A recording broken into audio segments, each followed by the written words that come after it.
Welcome.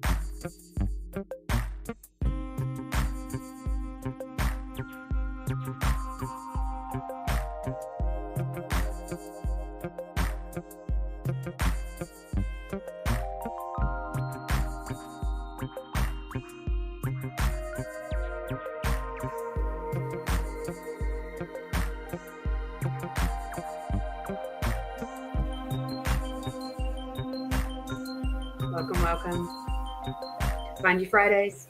It's me, Lorene. I'm here, happy to be here with you.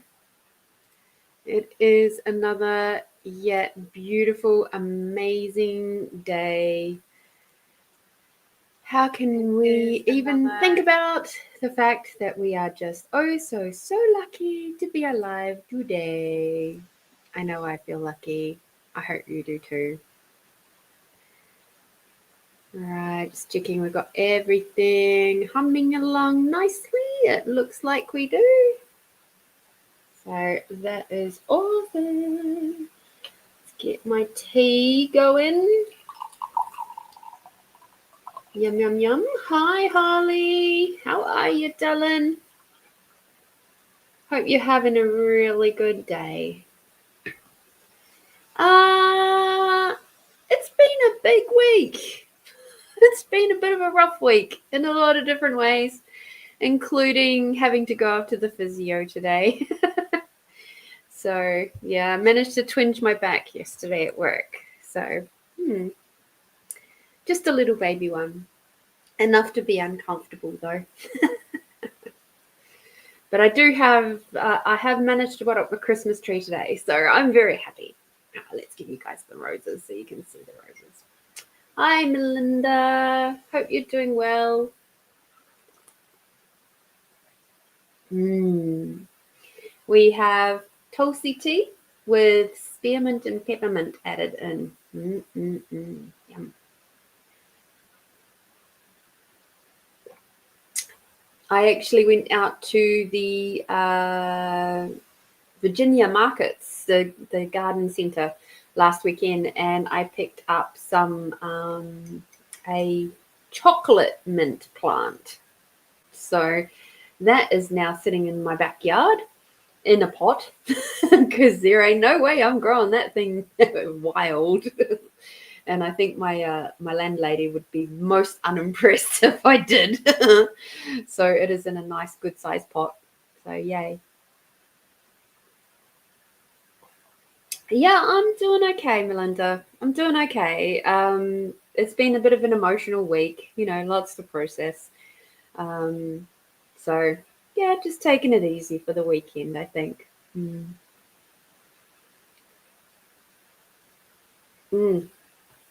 a good old cup of Tulsi tea doesn't go astray, I have to say. Alrighty.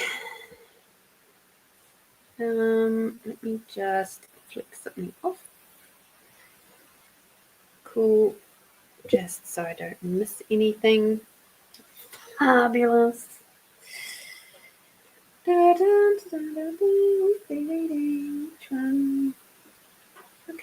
thank you. Hello, Izzy, over on YouTube. Hello. Lovely to have you with us. Let's get these cards going for the weekly reading for the collective. So this is the reading for everybody. We'll see how we go.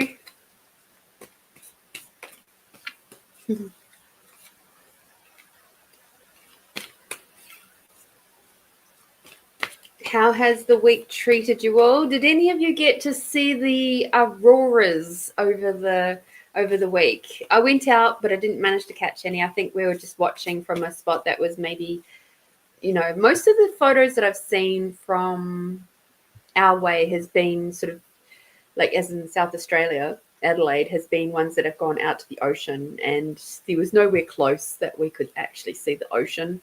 So, that was, or going way up north would have been the other option.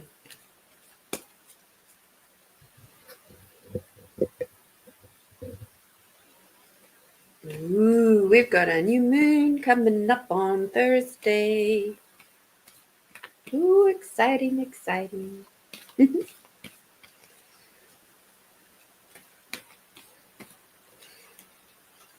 Beautiful, beautiful. So yes, as I said, I got to and I set up my Christmas tree today, even though my back was sore. And it was funny because I managed to get the first part done, like setting the tree base itself done. And then I went off to my physio appointment, and then I came back and did the lights and the decorations after that. And it's quite funny because I cut out most of it, but there are certain spots where you can see I'm not really enjoying life in the first part.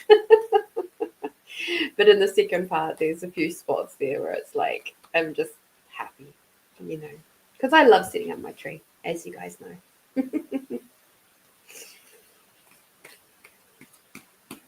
I have a little video to show you in a little bit, but we'll get this weekly reading done first. Okay. Is there any more? No. Okay. Cool. All right. So we've got the new moon coming up. We've got Mercury is in retrograde. We've got so many celestial things happening. We've got lots of the planets are in alignment. We've got solar flares happening. We've got just the whole big schmozzle of shite happening at the moment. So I'm just going to preface this reading by saying, please be gentle out there. Be gentle with each other. Be gentle with yourselves, and just take a moment and take a breath. If you notice yourself getting a little bit crunchy,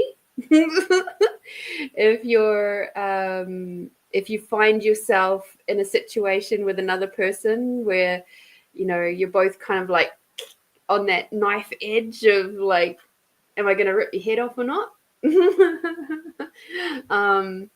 Yeah, take a breath and see what you can do about offering the other person a cup of tea or a coffee or a water, something. Some people actually require a hug. There was one of my clients on Thursday. She ended up getting 4 hugs from me because her husband had passed away 2 months beforehand, and I've done her spring clean 3 years in a row, and window clean in there somewhere too. So she definitely needed all the hugs, and I was happy to provide them.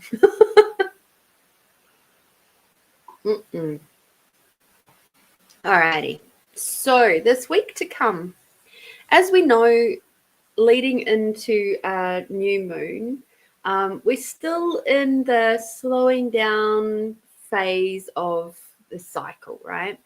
And so then once we hit the new moon, which is on Thursday, we're going to ramp up again. Okay.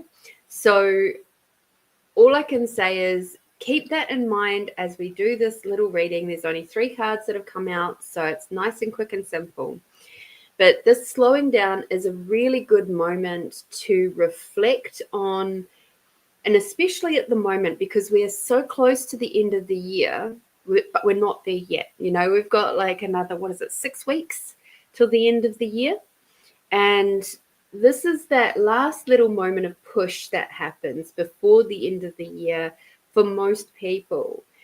That's why we've got, for example, around here, I don't know what it's like in your guys' corner of the world, but around here we've got roadworks up the wazoo. We have so many roadworks happening right now.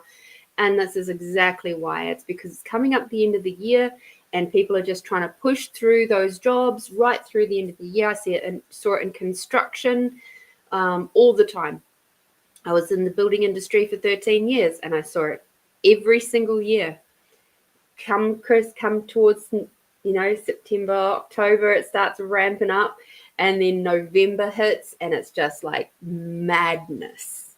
And then because everybody takes a couple of weeks off in sort of end of December, start of January, and the bosses just want to get through as many jobs, as many invoices as possible to get shit done. So keep that in mind. But also, it's a beautiful time, just on a personal perspective, to reflect on what have you done so far this year, and where are you planning? What can you still do in this next 6 weeks that maybe you've sort of been putting off a little bit, going, oh, I just haven't got time, blah, blah, blah. But what if you have got time, and what if you have got time right now? Because the first card that we've got for this week to come is Burgundy, which is about awakening your passions, all right?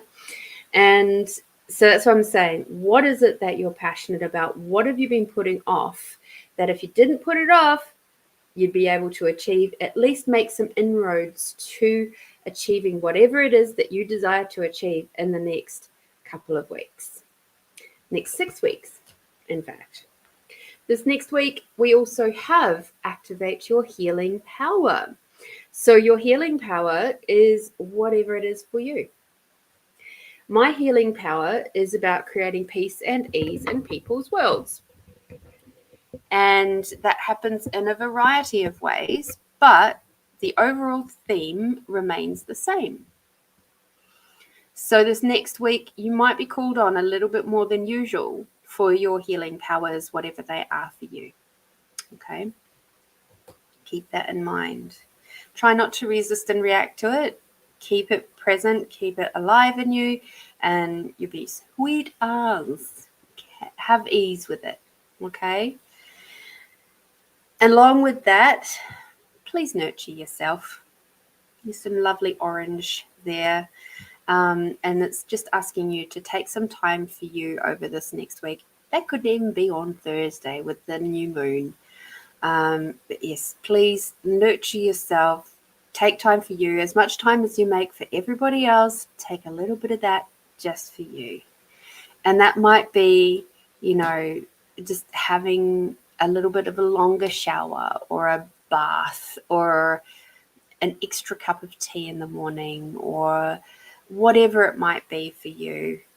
When I was in a lot of really high stress mode and survival mode, that nurturing happened when I would come home at the end of the day in my car, and I would just sit in my car. And I would sometimes sit in my car for up to an hour after I got home, just so that I could just have some time to myself before I stepped into whatever was happening inside. And, when you're living alone, it doesn't matter so much if you sit an hour in your car. But certainly when you're living with someone, they start to wonder what the fuck you're doing. But it's fine. If you require that time before you step into whatever's happening inside, do so.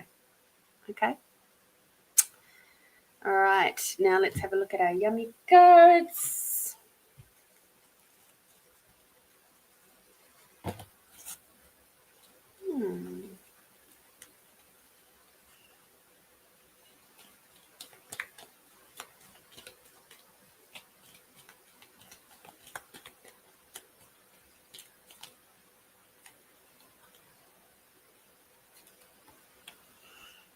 Oh, we got the journey card.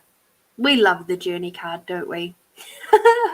We love it telling us that, yes, we are on a journey. And please note that this week is going to be just as much part of the journey as any other week. And in fact, it may be even greater, simply because of all of this planetary stuff that's going on right now is so big and so dynamic.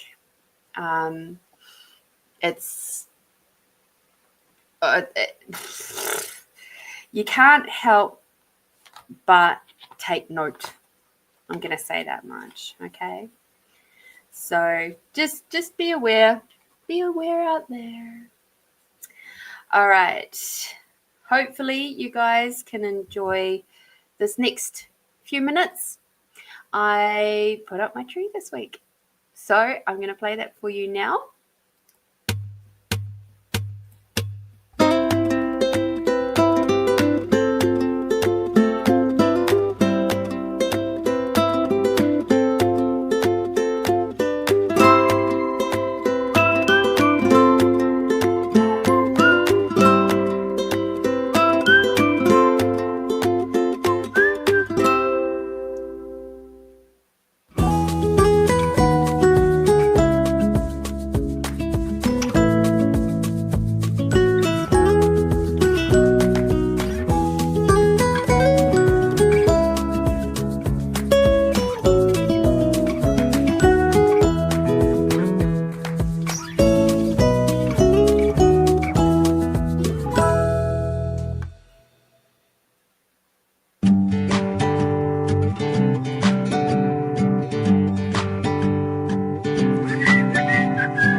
That's my Christmas tree. There's quite the process to it. That took several hours, so that was condensed down to like 4 minutes. So I hope you enjoyed that little piece of um, my little piece of Christmas crazy. The little things that you saw popping up on the coffee table. They are things that, in the majority, that I've actually made at craft class. So I love putting all my little things together, and I still feel like I've missed a couple of things in my little village, but for now, it's doing the job, and I'm really stoked to have my tree back up again, and it's oh, and the last round of decorations that you saw me putting up that you could have sort of spotted in the slower version at the end there are each of them has either come from a special friend or it's a memory from somewhere, like a trip or something like that. Something I've maybe made or just a significant moment of that year. And it's just so neat to when I get to that part of the tree, because it's like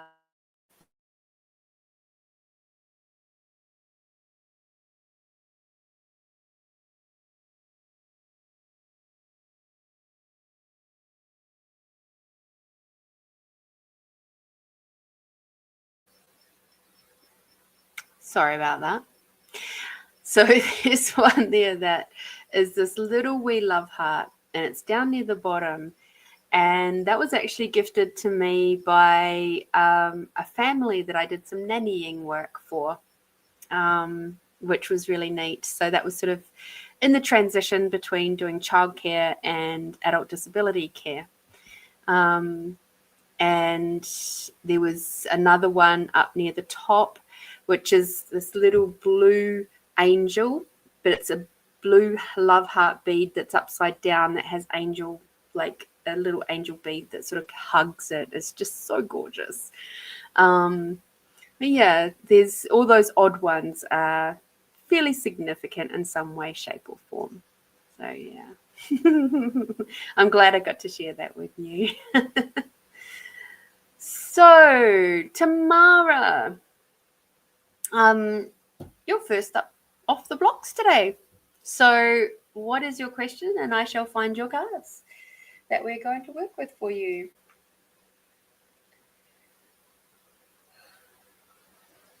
Oh, cool. Can you even believe it? 6 weeks?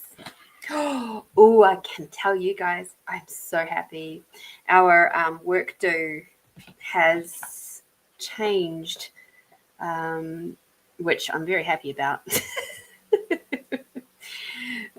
It's turned into a dinner. I think that's a much better idea. Hello, Edwina.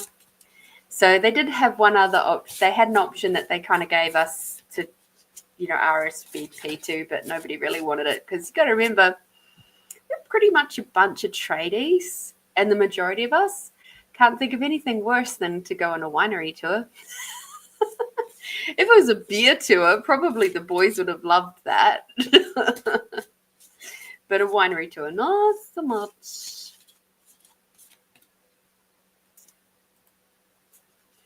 Alrighty. So yes, now it's a dinner. So we're very happy about that.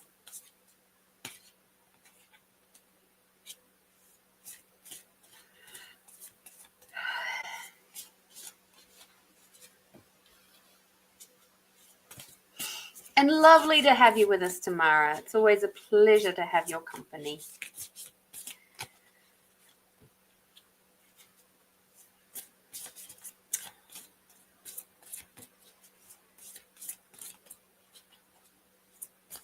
Let's see, what do your team wish for you to know this week? We're going to have a bit of story time. We love that.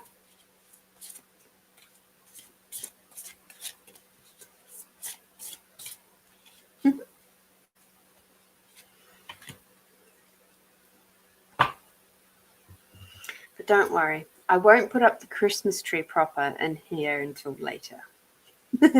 I found actually in my box with my Christmas tree that I had put into that box my fiber optic tree. And I was like, because initially I went, what on earth is this? And not remembering that I'd put the two trees together in the same box. And then I've gone, that's my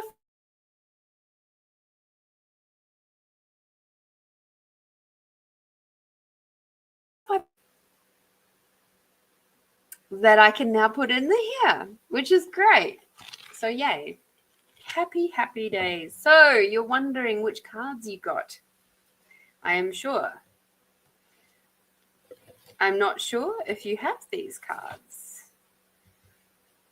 But let us have a look. Do you have the Celtic Spirit Oracle? I'm curious. You may not. You have a lot of cards.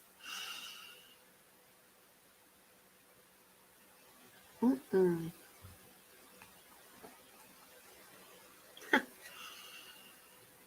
right, so let us have a look.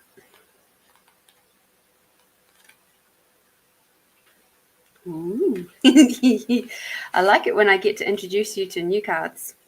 So these cards came to me a few years ago. I was at a market at, one of those psychic fair thingies, and the way that they'd set up the stalls, it was kind of like in circle groupings.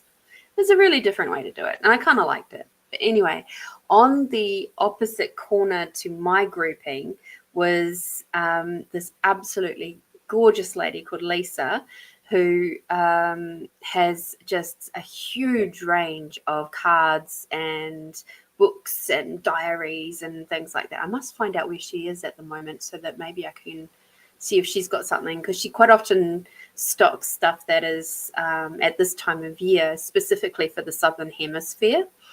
And because as we know, Southern Hemisphere stuff is harder to find. Everything is, well, most things are based for the Northern Hemisphere, which is very annoying. But anywho, so I was working over there, and next thing you know, I'm looking at her cards, and I was like, and I saw this deck, and I went, before I get it, I'm going to, if I get another client today, then I can, because I had to make sure that I covered my costs and all that first. And I was like, if I get another client today, then I can get these cards. As soon as I got that next client, boom, I was over there, got the cards. And she goes, oh my God, I've only just put out that deck because another person actually bought one earlier. And I'm like, and she goes, and that's my last one that I've had for the day. I'm like, it was destined. So there we go. So the first card for you, Tamara, is this beautiful one. Have a look at her. She is the Carowin, which is all about transformation, knowledge, and magic. Carowin is known as a shape-shifting underworld goddess. She is said to stir her cauldron, making her herbal magical brews. Legend tells of Gwen, a boy left in charge to stir the cauldron's potion, who accidentally splashed it. He sucked the 3 drops off his thumb, and from this potion he was bestowed knowledge, magic, and the goddess shape-shifting skills. Ooh. Carowin was angry, and chased Gwen. They both shape-shifted into a manner of animals to escape until eventually Gwen was eaten by Carowin. But his life force merged with hers, and she became pregnant with his essence. Oh my goodness gracious me. Carowin could not bear to keep him, but he was a beautiful child. So she bundled him off and set him upon the water, where he was later found and adopted. It is said that he grew up to be the famous Taliesin. On drawing the Carowin card, a transformation is likely if you're not already beginning one. First, it is necessary to gather all the correct ingredients and place them in the mixing pot. Be careful to ensure everything is placed in at the correct time, which may mean certain astrological points in time also. Transformation can be welcomed and sometimes not, but the one thing remains certain: you will not be the same afterwards. And this is usually a good thing, no matter how you might perceive it at the time. Just as the story on shapeshifting goes, so too it is important to shapeshift or be adaptable to every different situation. What in your life can you apply this to? Where do you require to adapt or adopt a different way of being? Look at each situation and decide what qualities you require most to navigate your way through. It's about thinking and doing differently in order to obtain a different outcome than normal. What magic will you put into the cauldron? Kirwan is also known as the moon goddess, another significant sign of cycles and change. Everything is in a state of flux. The only constant in life is change. A time to roll with the flow, look at yourself in your life and see what requires to change and requires to move and requires to grow. Let it in, don't resist. This is a gift of change. What are you ready to create? Wow. What program are you going to do next, I wonder? What are you creating? What offering have you got sitting up your sleeve that's just been niggling at you, just tickling your little ear holes? I have a funny feeling it's something to do with that.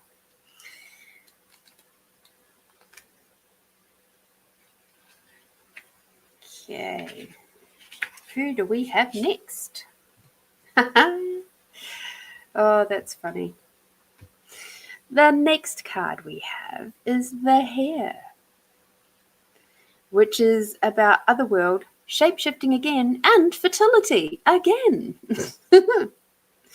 There is much symbolism in the Celtic hare and the otherworld. The Celtic warrior Oisin hunted and wounded a hare in the leg. He gave chase and followed it underground only to find a young woman bleeding from an injured leg.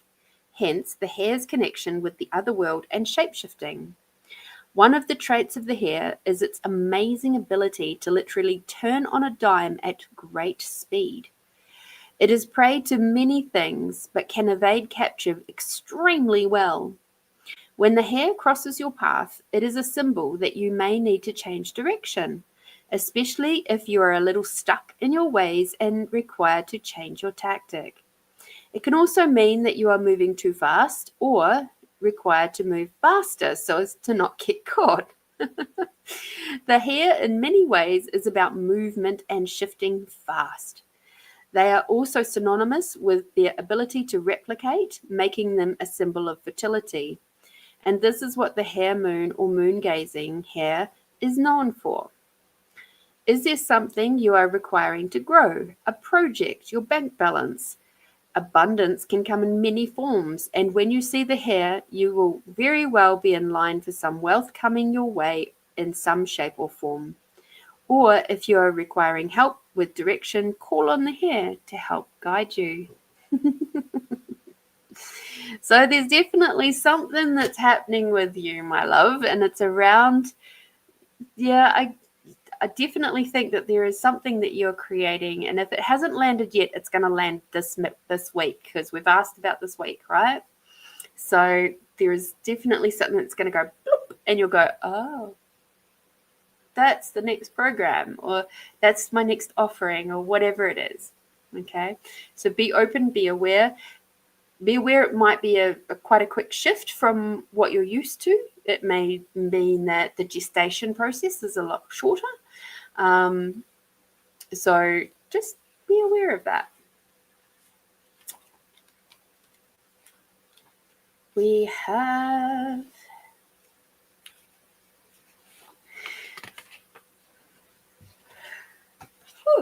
dear me. We have the Green Man. We like the Green Man. He's just a lovely soul, isn't he? So the Green Man is about nature, connection, and source. The green man beckons to all who wish to follow. He teaches us that there is no separation between human beings and the natural world. We are a part of nature. We are nature, whether we act like it or not. No one is above this fact. The closer we become to recognizing this connection, the more we feel at peace. Separation is merely an illusion, and we have created through being busy. Nature invites us to slow down, to learn how to reconnect. It's time to take up gardening, walking in nature, getting our feet on the earth, and slowing down. Nature isn't out there being all busy and not resting. Nature grows and rests when required because it's in tune with the energies around it. Nature doesn't exhaust itself by pushing too hard to make things happen. It all happens at its own time. The green man also represents the masculine side of nature, which can mean strength, vigor, and growth. However, it can also represent descent, destruction, and death. The female counterpart to the green man is the green woman. The two obviously complement one another, just like the yin and yang symbol. Both require each other to keep in balance. In drawing this card, it may be asking you where you may be out of balance and require more of the feminine, nurturing qualities of the green woman to bring you back to your center. Both cards are incredibly caring because they are both you in some form, as within, so without. By connecting to these energies and nature, you essentially find a deeper connection to yourself. Okay, so what I'm actually getting with this one is some point this week, please get out in nature, quiet, with a journal, put your feet on the ground, and see and open up to your higher self. Open up to your business and have a business meeting out in the bush, out in nature, and see what is to create next. Okay? Whee!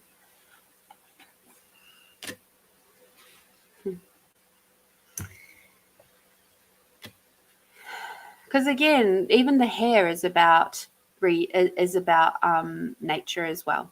So connecting with nature, with the hair, the green man, the green woman, who was also mentioned in there. Your almost last card. This is enjoy the story time. Alrighty. We have the crone fairy godmother, wisdom, future, truth. The third of the three fates, the maiden mother, crone, also past, present, future.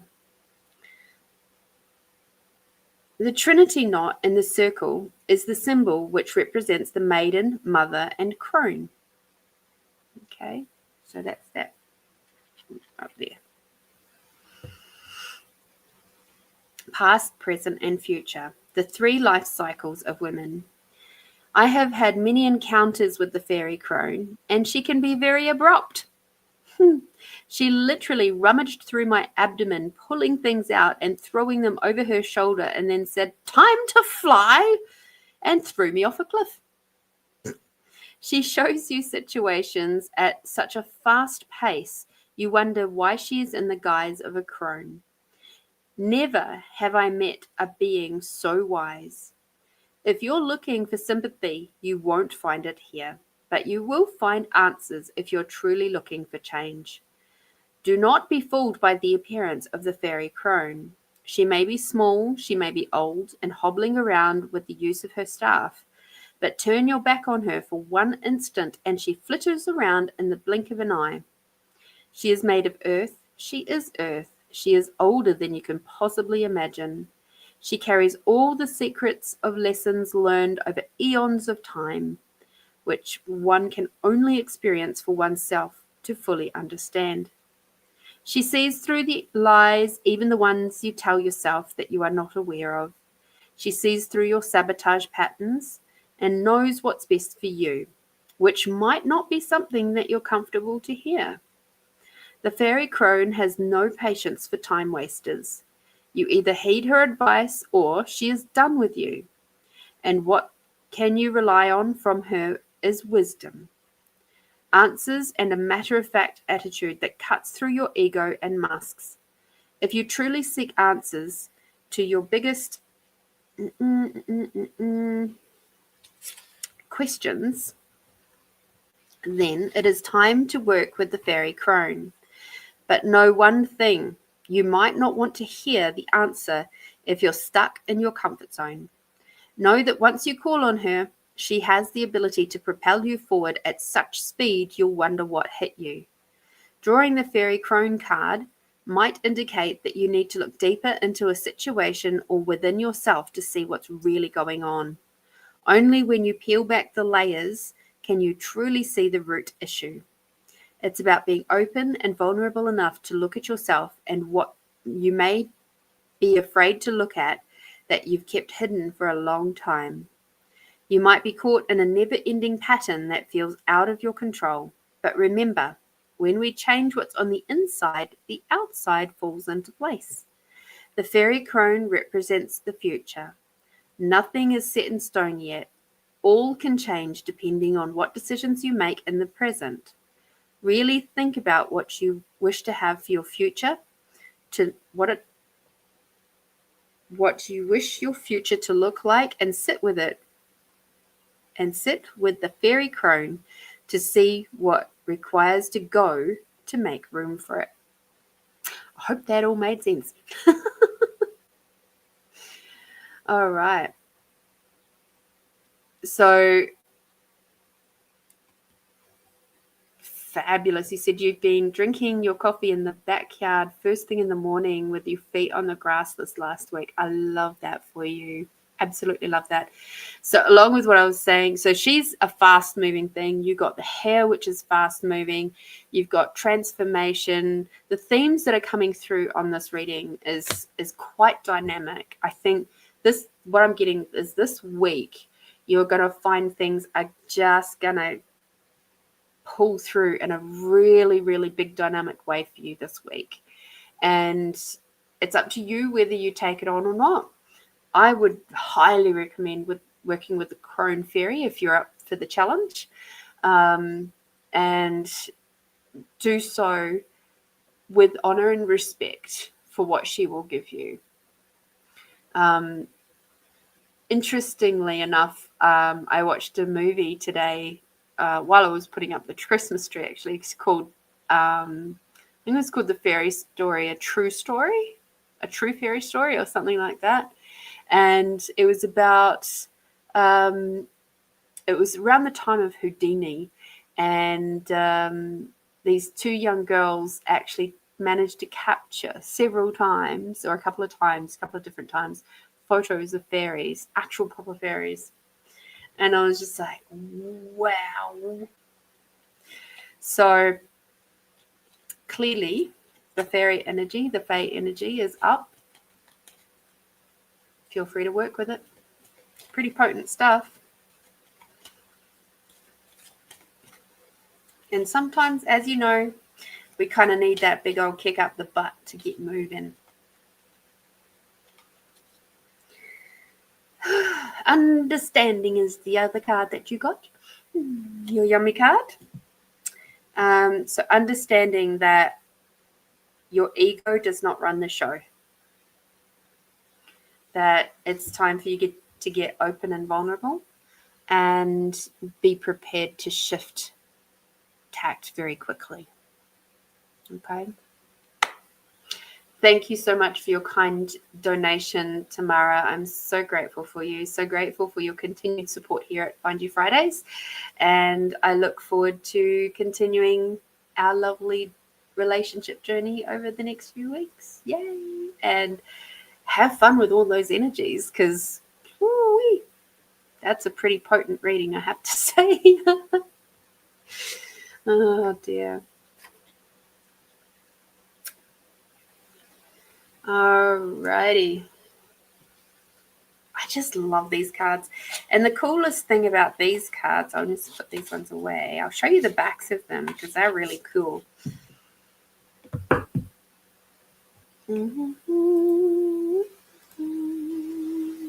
So these are the backs of the cards. You see all those Celtic knots happening in there. But that's the side of them. They're green. Isn't that just so cool?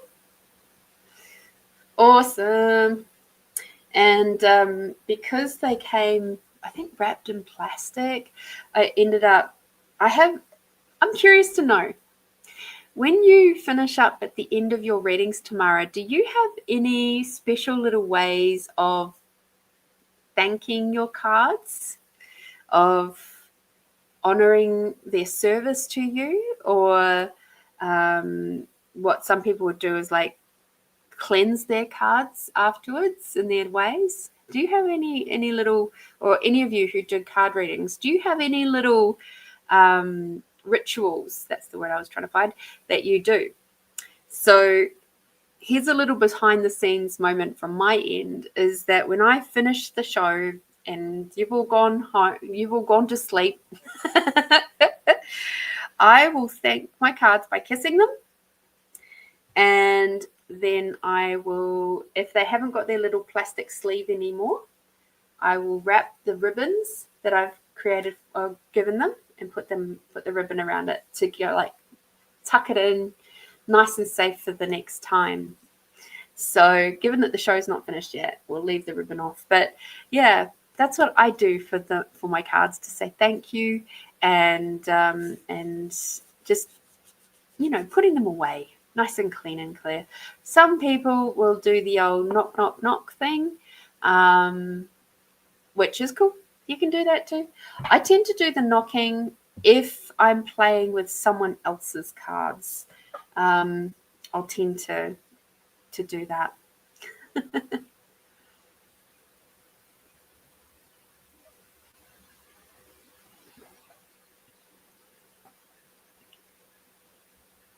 Okay. So you'll knock on them 3 times to reset their energy, but generally they just go back in the box and back in the shelf. Cool. Yeah, I got it. Yeah, it's interesting, isn't it? I know some people are very protective of their cards and won't let anybody else play with them. If somebody else has played with my cards, which doesn't happen very often, to be fair, but if they do, I'll always knock on them before I put them away, just to make sure that that person's energy is completely gone from them and back to my energy. But yeah, it's interesting, isn't it? Some people will absolutely never let you touch their cards ever, and I think that's fair. You know, there's you can certainly do some interesting things with other people's energy on your cards. Oh yeah. Now, I don't know if this person from YouTube is still there. Oh dear.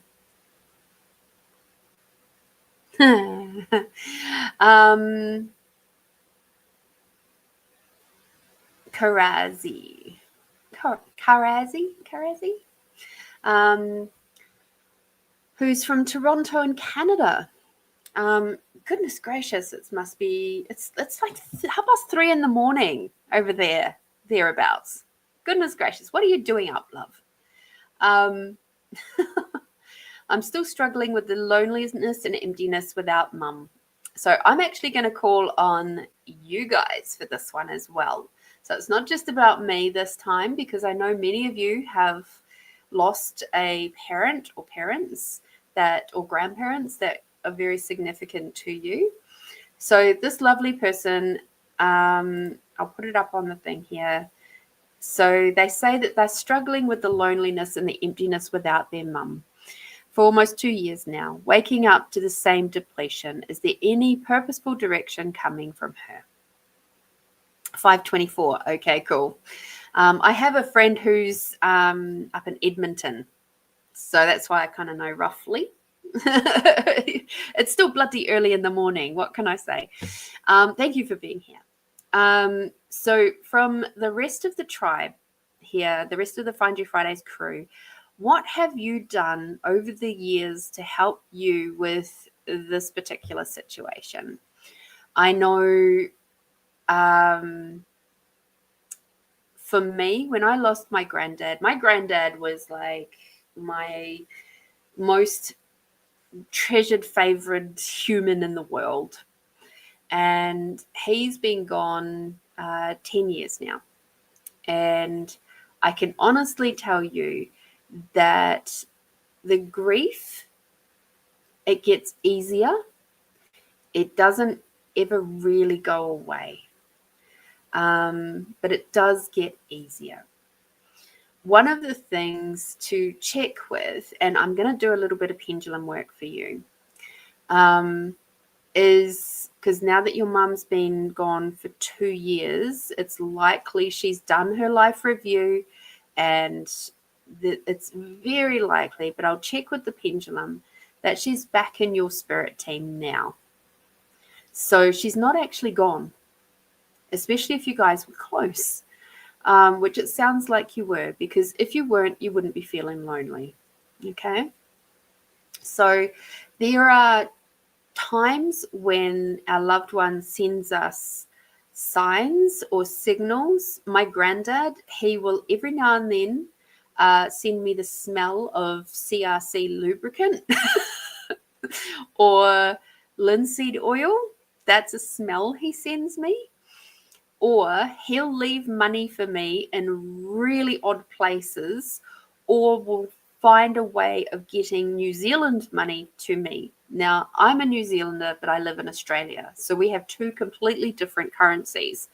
And just 2 weeks ago, there was a New Zealand coin that came to me through someone else. And I was like, this is interesting. And this person's quite spiritually aware and stuff. And she's like, as soon as I saw it, I knew that that was for you. I don't know why, but something was telling me it has to be for you. And I'm just like, tapped in, hey, granddad, is this from you? He's like, yeah. So my granddad was, he will occasionally send me feathers and things like that. Feathers tend to pop up when I'm really struggling emotionally with things. If I'm in a good sort of light space, money will come. If I'm creatively working on something, particularly out in the shed, or I'm thinking about creating something in the shed, that's when the smells of CRC and linseed oil come from. One of the things that gives me the biggest comfort of all is to know that my granddad is part of my spirit team. In one of the biggest transitional spaces, I could feel him hugging me. And that was right near this, like, that was more than 10 years ago. Like, that was, now he's been gone 10 years. So it would have been within that first year that he was gone. And I'd, left my husband, and, everything just kind of happened within that year or so after he had passed. And I was moving into this little wee cottage all by myself, and I walked into the cottage and I just stood in the doorway to the lounge room, and I can remember feeling his arms around me.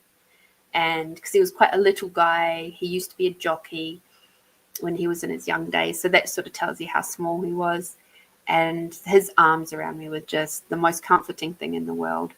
So look for those signs, look for those symbols, look for the feels, take note of odd smells that come up, things that make you remember your mum. That's kind of like, oh, take a moment and go, oh, is that you, mum? And it probably is. So let me just have a look.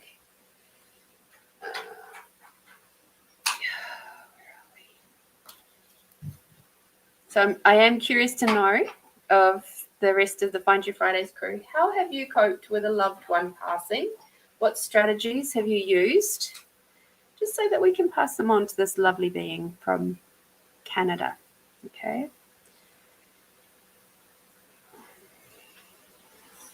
Pull this up high enough for you to see. Okay.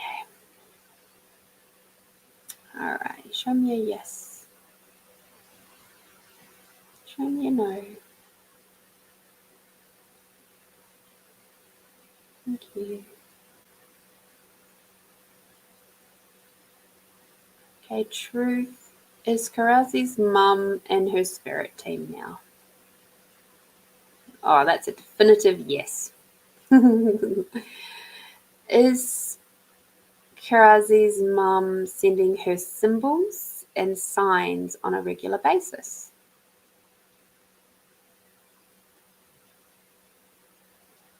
Yes.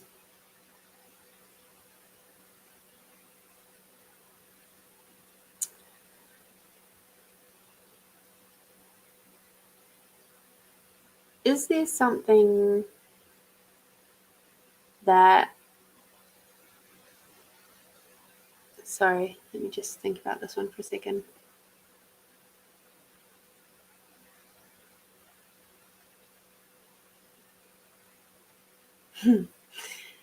I was just tuning in with your mum. So my mediumship skills are still in development, and it takes sometimes a little bit of a moment for them to come in.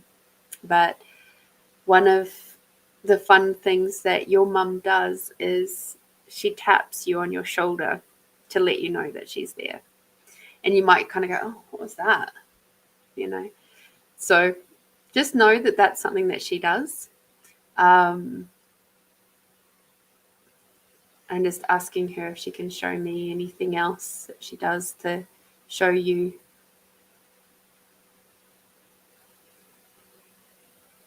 You said still talking out loud with her with praise and intentions for us for the future. Should we have been together in the physical, always hoping and praying for a better day. That's a great way to do it. At the end of the day, hang on. All right.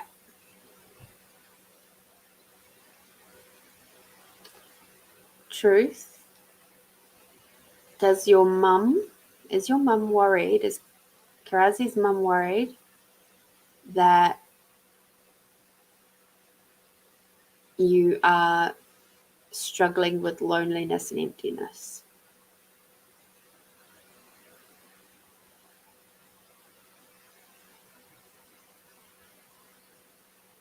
Yes. Truth. Does she desire for you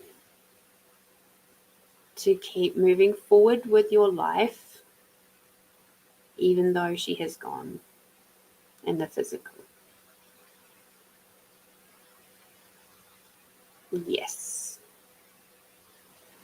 So, Karazi, I would say if there's something that you have, like a project, a job, a career path, travel, something, if there's something you've really, really, really been wishing to do for a long time, do it now.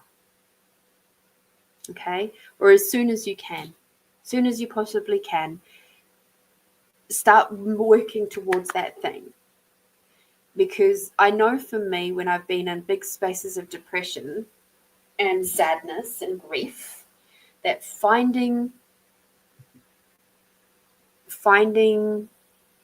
those small moments to be able to feel happy, and to have a goal to work on have been just vital, absolutely vital. So let us have a look at this from Tamara. She said, I lost my mum at the end of January. On the Thursday before Mother's Day, Spotify played me a song that I've never heard before, and I knew it would be my mum's song. It will be the most played song on my Spotify this year. It brings me comfort when I need it, grief when I need it, and it plays just to remember that she is around. There was a week where every time I got in the car, Spotify would finish playing the song that was playing and then play my mum's song. And then would play a different song. Spending time with her sisters and the whole family is always about the things she used to do. And I don't think there will ever be a moment where I don't miss her. I just try to remember that she lives on through me. So there you go. I certainly would agree with you there, Tamara. I know my granddad lives through me just as my dad does. He's a part of my spirit team now. I have a beautiful relationship with my dad. He's still cheeky as anything. I don't think he's ever going to lose that aspect of his personality in a hurry. And yet there he is, always there, full of support. So thank you very much for tuning in, Karazi, and I hope that it brings you a little bit of peace to know that your mum is absolutely part of your spirit team and that she is there helping you. And yeah, she's a little bit concerned that you're still feeling very sad and lost and lonely without her. It's kind of like that message from her is saying it's time to step forward and continue creating your life your way. And she will look on with happiness while you continue to succeed in your life. Okay. Best of luck. And thank you so much for tuning in to Find You Fridays. I'm incredibly grateful for you to be here. Yeah. I'd like to know,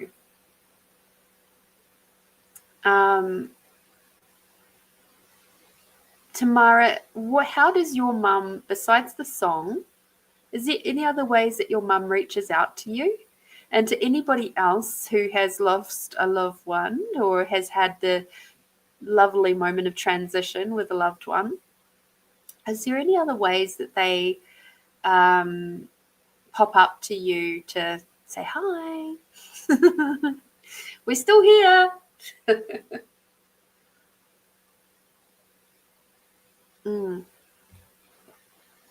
There was, I will admit, I've got this photo of me and my granddad that I took a couple of weeks before I left to New Zealand. And it's a very special photo for me. But for the first year or so, I couldn't even look at it. It was too hard. And I just missed him so, so, so much.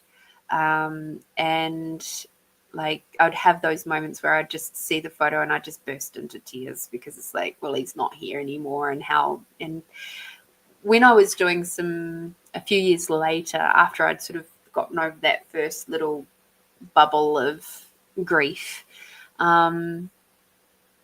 what surprised me the most about the grief process was that I actually resented my granddad. There was an energy of resentment sitting there. When I was doing some theta healing work, it came up and I went, what?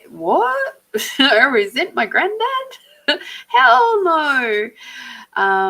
And I resented him because he left. I was like, you weren't allowed to die on me. How dare you die? And that was how I felt at the time. I've since made peace with that, of course. And he totally understands. He's like, but it was my time to go. And I'm just like, logically, I know that that's correct. That was his time to go. But it was just that underlying piece of heartbreak that was sitting in there. Tamara said she was a smoker, so sometimes I smell random cigarette smoke. Ah, interesting. Funnily, apparently that's what my dad does to me too. He just said, yeah, that's what I do too. I'm like, ugh, can you send me a different smell? And Tamara said she once said to me that she always thought I was her little star. So some things are random stars. Ah, interesting. Ah, that's curious. Karazi says, thank you so much. You're a lifeline, generosity and support. Grateful for you channeling my beautiful mum. Talk again soon. Good luck with the rest of your day. You're up bright and early. So just surround yourself with lots of lovely moments and loving things for you.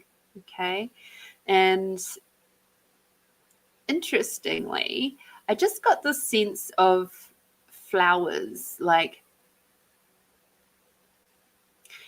Do you ever go into the supermarket or something like that and see a bunch of flowers there and go, but yeah, nah. And so you don't buy them, even though you kind of go, I think that would be something that my mum would have liked or would have liked to have given me. That moment there with the flowers, there just seems to be something, a moment there where it's like there's a small acknowledgement of flowers coming your way, but at the same time you push it away as going, it's just frivolous or whatever. Buy the damn flowers. Do those nice things and remember your mum. Okay. Melinda says, yes, I can get random smells pop up at different times. That reminds me of my past loved ones. Sometimes I get a weird random smells and I know that a person in spirit is near me. Ah, cool. Cool. I haven't really thought about that, but that's entirely possible.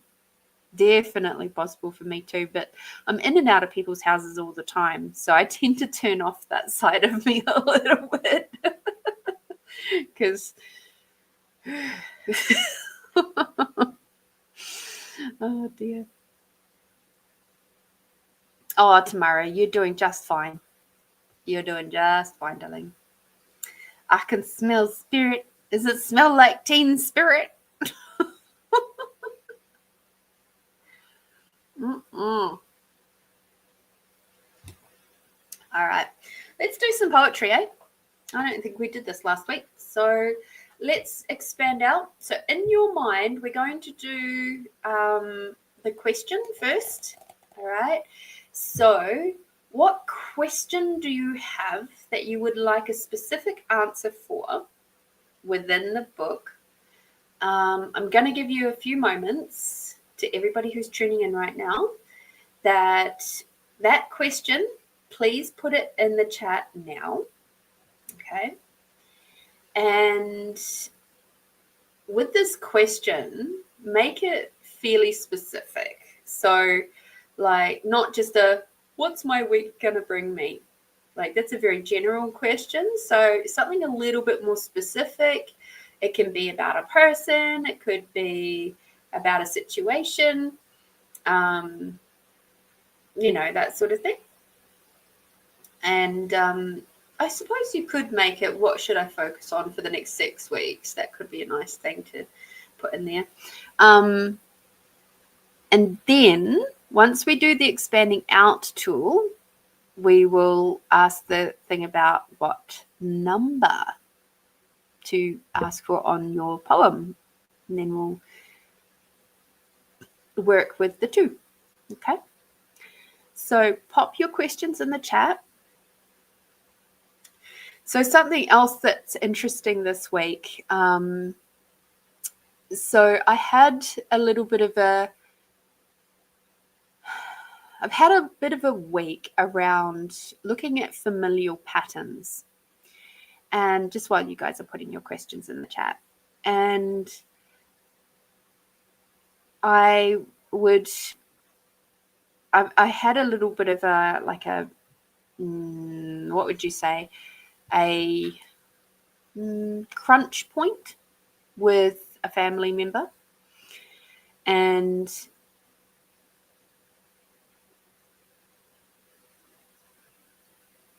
this crunch point was just such an interesting thing for me. It created a lot of emotional upheaval for a start, and then once I was able to just sort of take a moment and sort of just have a bit of a breath and a little bit of distance, only to have it stirred up again a couple of days later, I realized what was happening. And the thing that was happening was these familial patterns which have flowed down through my maternal side have come come to this last little point, and with this one person, and it's of the next generation. So the generation that's down from me, it's in them. And it was a really interesting moment to see, and it came up around like these familial pattern stuff. And it was like there was a hint of it at the end of last week, where it was a client was telling me about all the family stuff, and I was her family stuff, not mine, but hers. And then it was like looking at this in my family, and I went, wow, like, jeepers. And I could just see in that moment, there was a huge moment of acknowledgement of just how far I have come and broken away from that familial pattern. And that when I see it popping up in my family, I don't even recognize myself being able to relate to that whatsoever anymore. And I just have no allowance for it anymore, which was the other side that really shocked me. And as you guys know, this year has been a lot around trauma bonding and polyvagal theory, and, you know, dealing with and working through the Sophia code. And this week, interestingly, was Kuan Yin. And the story of Kuan Yin is very interesting in that she was basically abused as a little girl, and her family was murdered right in front of her. And she ran away into the forest and ended up being just like surviving in the forest for several years before her ascended master guide teacher came through and just gently, very, very gently brought her out of her shell, and her highly protected shell, because she had just been so brutalized by men that to trust them and to forgive them took a long time. And the patience that this ascended master had with her, and I just went, wow. And in that moment of listening to this key code, I saw everything that was happening with this family member so differently, in that the abuse as such that they have absorbed and now perpetuating was not physical abuse as such. It's familial abuse. It's that familial pattern. And I'm not that familial pattern. But because we come from the same blood, she felt like I was, and has kind of assumed, a bit like Kuan Yin initially did with her ascended master, in that her ascended master was a male. So therefore, all males are going to be absolutely horrible and kill people and, you know, do horrible, nefarious things to them, especially to her. And I was just like, wow. So it's been like I said, it's been a very big emotional week. And it's possibly part of, you know, this lovely L4, L5 twinge that I've had yesterday, just to make me slow down and just do some nurturing and nourishing of me and my body. So just something to think about. If your back or any part of you makes you slow down, if you have pain, it could be your body's way of going, look, you've dealt with enough right now, and now you can have some kind and caring for you.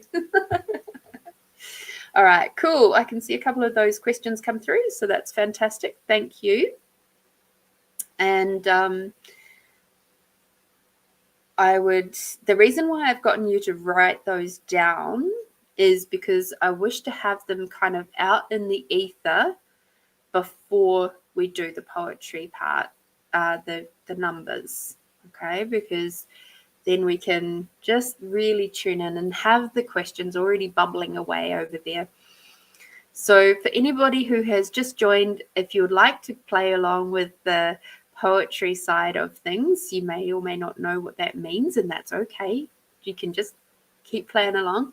But if there is a burning question in your mind and you would like to have some guidance around it, some intuitive guidance, pop your question in the chat, and then we'll do the expanding out exercise, and then we'll get your number going. Okay. So yes, it's been a fascinating week. And I can only hope that that particular family member is the last one of that generation that has to try and stop that familial pattern, but I don't know that they will. I can only hope. They're still young. They're only 22. So as we all remember what we were like when we were 22. Some of us are a bit more mature than others, but still 22. We're pretty stubborn, I think.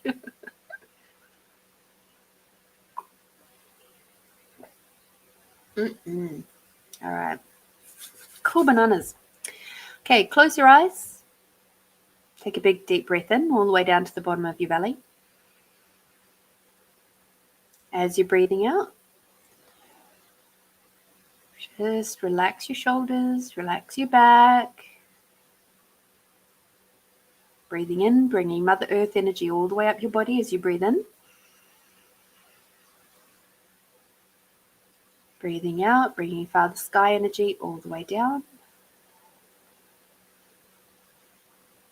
Breathing in, bringing Mother Earth and the unconditional love all the way up. Breathing out, bringing Father Sky and the gratitude for everything and everyone all the way down. Keep breathing low and slow.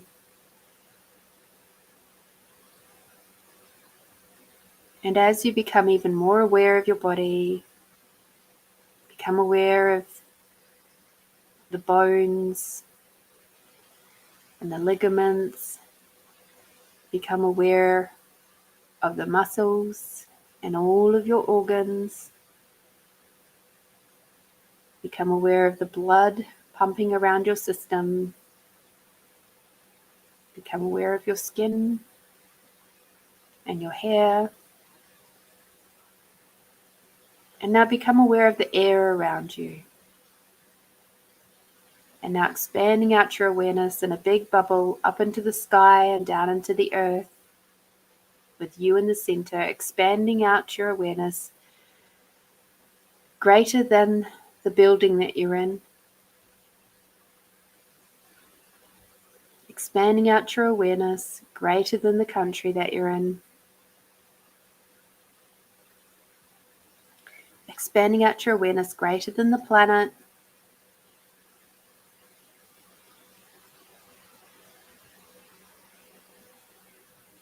Expanding out your awareness greater than the solar system.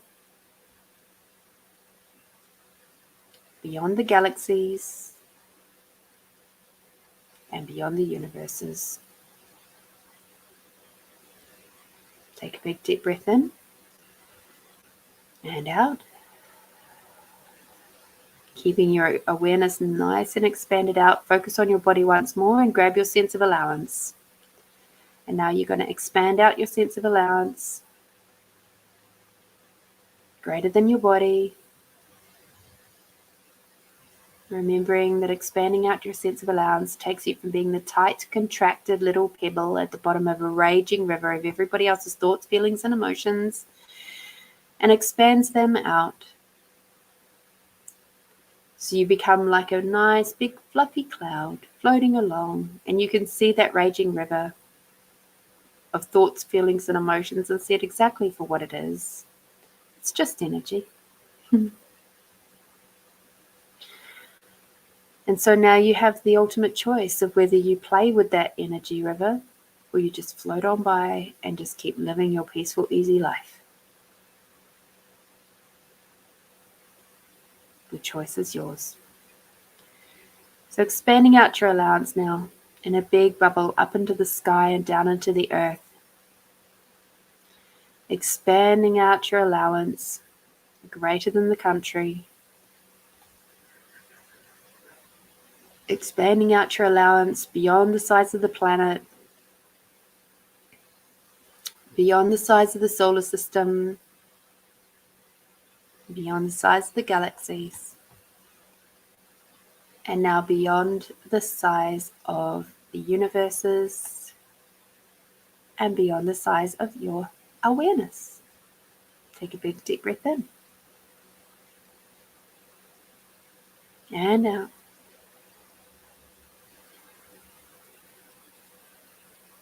Beautiful. Now, you might already have a few different numbers rolling around your head, but what number, truth, what number between 1 and including 1 and 88 is going to give you the best answer for your highest and best to your question?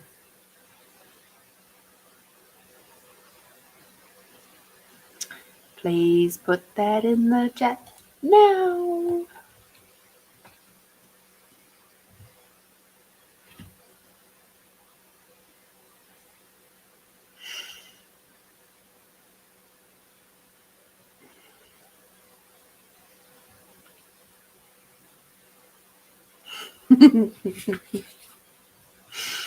Oh dear.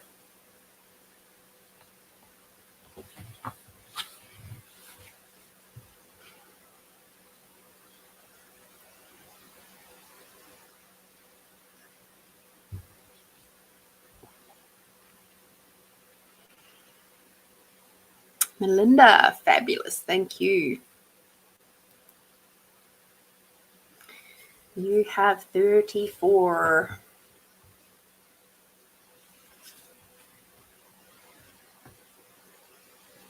Interesting.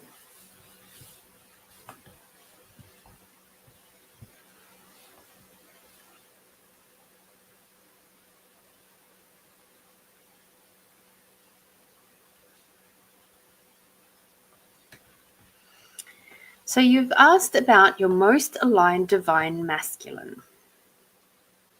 And you've asked for number 34. This is a confusing one because I'm like, let us read and find out why 34 has come up for you. And I think I already know, as in the information is coming, but we'll see. It's called the loss. In these days of sorrow, when your loved one has left you, they are at peace with life. To have no more suffering and no more tears. Know that although you grieve, that the memory of them will be with you forever, to remember and smile upon. So when you ask the question initially, what I got, which was interesting, and I don't think I've ever had this happen, is I got the awareness that the date was significant. There's a portion of the date that was going to be significant for you. And I'm like, okay, so this poem was written on the 28th of May, 1998. Now, obviously, 1998 is not, is not relevant, but May is. And not even 28th. 28th is like meh. But it's May. So there's something that's going to pop up for you in May around this divine masculine person. And there's some aspects of you that you have to let go of. there's some parts of you that you have to let die, to put it bluntly, that where you can have no more suffering and no more tears. It's almost like you have to let go of your suffering and your tears to be able to allow this person to come in. So working with someone like doing the Sophia code, for example, that will really help. There is Green Tara, who is amazing for that, for sorrow, removing sorrow. Even with Mary Magdalene, she works closely with Kalima. They together remove a lot of the darker sides of suffering and pain and trauma, and stuff like that. They get in there and they just rip stuff out. Like, we were working through the key code with Mary Magdalene on the weekend, and I'm sitting there and I'm trying to read out this key code, and I was crying as I was going through it, as I was reading. So just so much stuff just sloughing off in the last 7 days. So not at all surprised that things have been quite raw, rough emotionally for me. However, for you, it feels like there's a similar sloughing off that is required for you too. And this is stuff to do with not only this lifetime, it's other lifetime stuff. So you can kind of clear away the clutter, the clag, so that this beautiful being can come into your world. Yeah, May next year. It's not far. It's only the 5th month. So it's like 6 months away. Wow. So there we go, Melinda. Fingers crossed. It's up to you now, though, darling. Okay. Thank you for coming to play. I love it when you guys play. All right. So Tamara says, I want to say 13, but I think it requires to be 54. All right.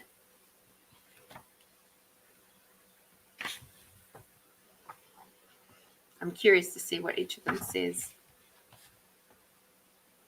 Yeah, nah.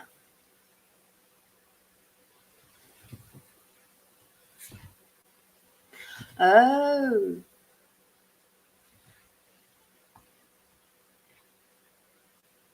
So very grateful. You're welcome, Melinda. And Tamara says, what would my divine feminine like to say to me? All right. So I'm actually going to read them both. And the reason why I'm going to read them both is because of your question. Because they're two completely different poems. And the first one is around the stuff that your divine feminine wishes to point out to you to let go of. Okay? So, it's called Us. Can't be lovers, can only be friends. Want to, but the feeling's just not there. Sitting, hurting, feeling foolish, wanting to cry, but can't now. Still want to be there, still want to find out more, still want to be with you, but only as friends. Still feeling better, still hurting, thinking better now than later.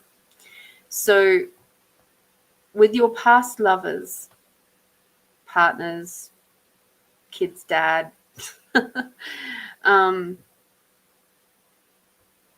there's some tiny little fragments of hurt, some shock, trauma, heartache that's still sitting there. Of course, Edwina, of course you can pick a number between 1 and 88 and ask your question first before you pick your number.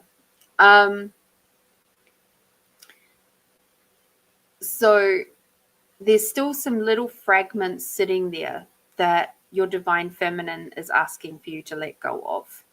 okay? So that you can progress and just open your heart, because the other poem that you picked is Spring. A garden of roses blooms so bright, as does a smile at a beautiful sight. Birds singing merrily perched in the bushes, as the stream nearby quietly rushes. The sun shining, roses blooming, and the birds singing, all creating a beautiful world.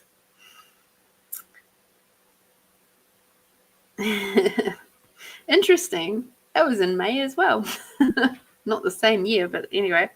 A beautiful reflection of one of my favourite seasons of the year, written as we in New Zealand had already stepped into autumn. So while I was in autumn, I wrote about spring. How funny is that? But the interesting thing with this one for you is that feeling of hopefulness and the bright, the nice, shiny, the of spring, that is what your divine feminine is asking for you to move towards, that gentleness, it's almost seductive. Spring is quite a seductive wee season, and that's what she's asking you to be in, and to let go of the heaviness of the winter, the heaviness of those old relationships, those moments of like regret and trauma and all of that floating around for you. Just like let it go. All those moments where you felt tied to something that wasn't any good for you, or the regrets and the woulda, shoulda, couldas, all of that sort of stuff. It's time to let it go out of your system. Okay. Thank you, Tamara, for coming to play. Mwah. Okie dokie, Edwina. Do you have a question relating to your number, darling?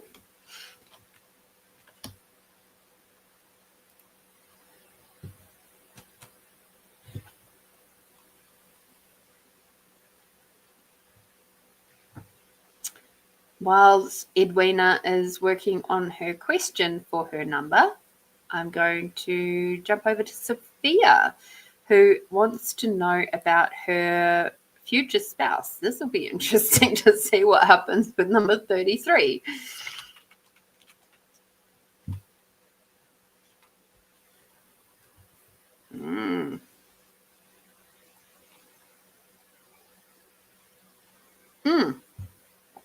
No, Sophia hasn't got that. That's Ken. Oh my God.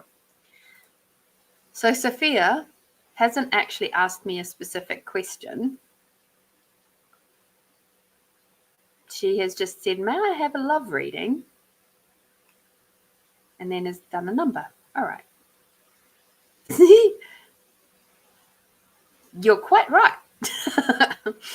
It's just when you're dealing with, I've got with the chat, it comes through on my screen and it's got Facebook and YouTube mixed in together. So, all right. Now we've got a proper question. Thank you, Sophia. Now, Sophia, is 33 still relevant to you for that question?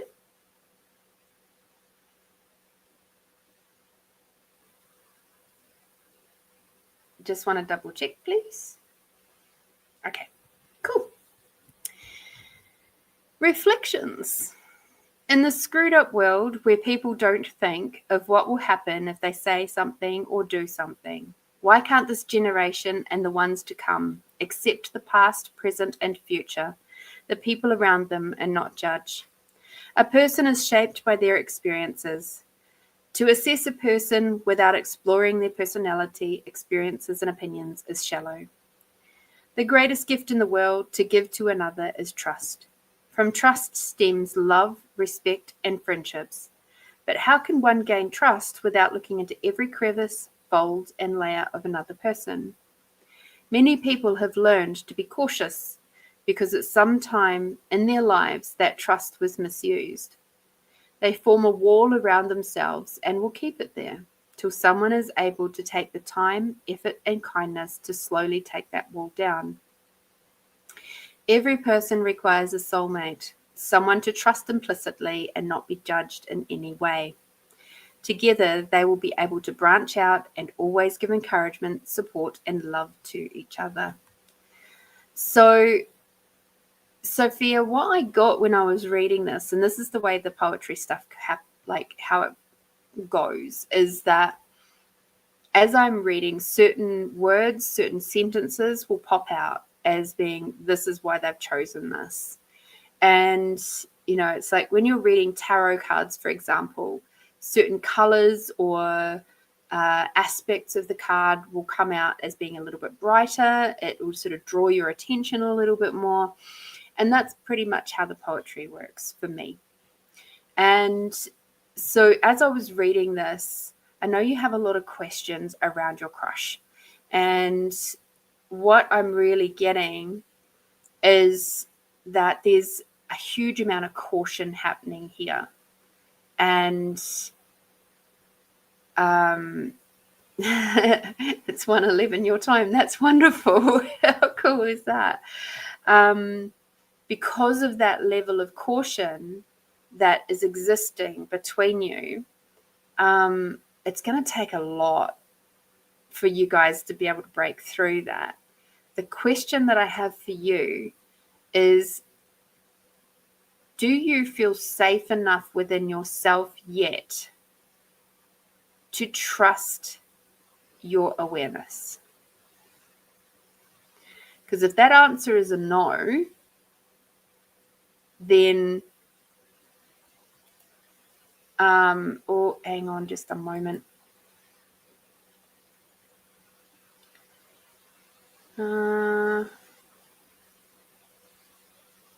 Okay, hang on just a second. My poor people on Find You Fridays.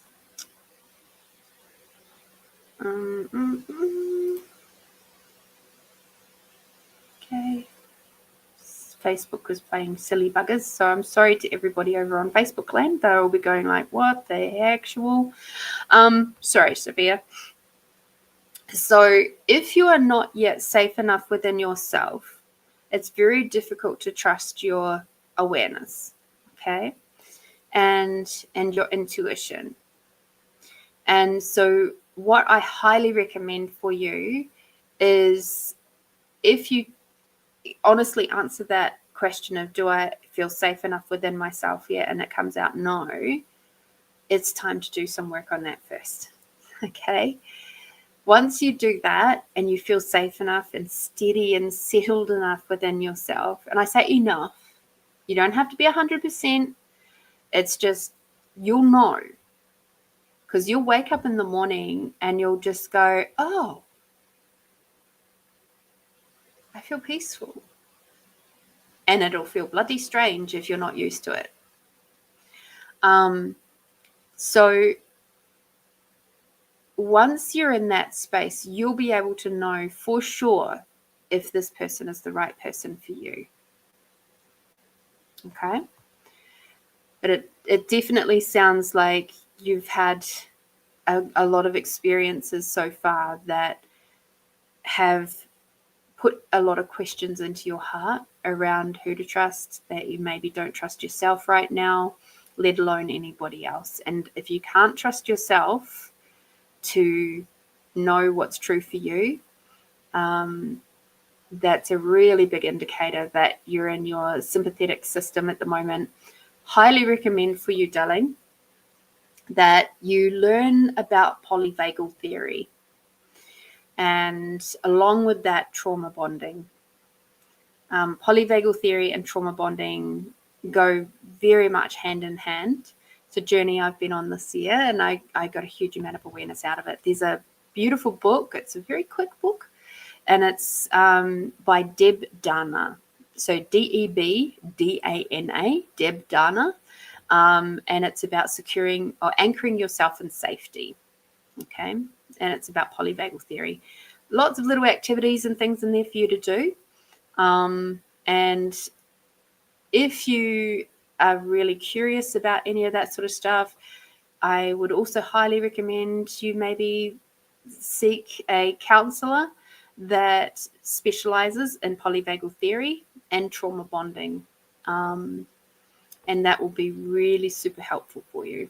Okay. Best of luck, my dear. And I wish you the absolute best. And there's a lot of things we can deal with within relationship.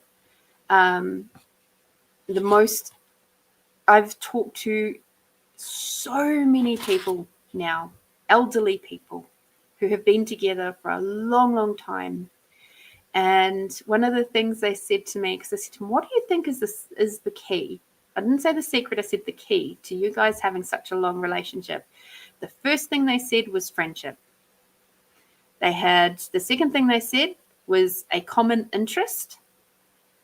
And then the third thing they said was, it's third and fourth, they kind of flipped over, was forgiveness.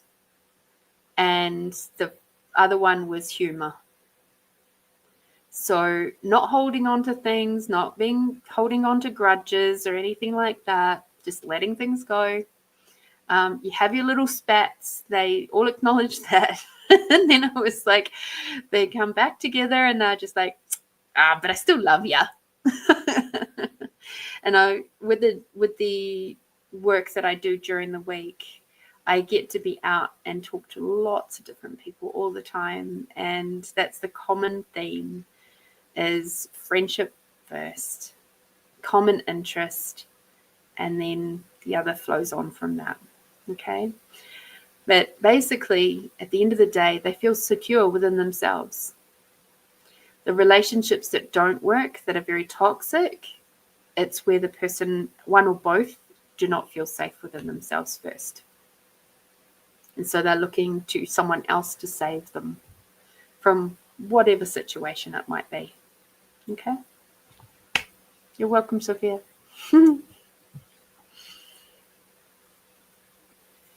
All right. Hopefully my Facebook people are back again. Sorry about that. People doing strange things over there. Alrighty. That's a Ken. Oh, that was funny. All right. And Edwina, jumping back to you, my darling. Are you still with us? Did you manage to find your way back, Edwina? Hopefully you did.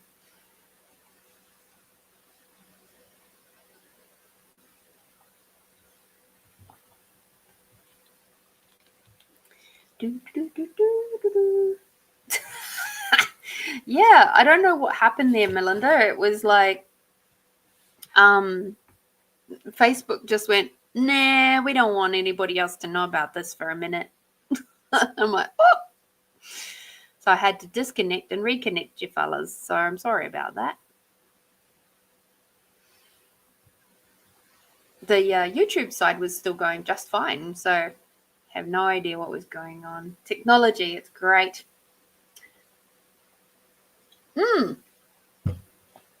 Talking about technology, and I'm just waiting to see if Edwina manages to make it back before I go on and do hers. Good news, my police clearance finally worked its way through. I can't remember if I told you guys last week, but long story short, there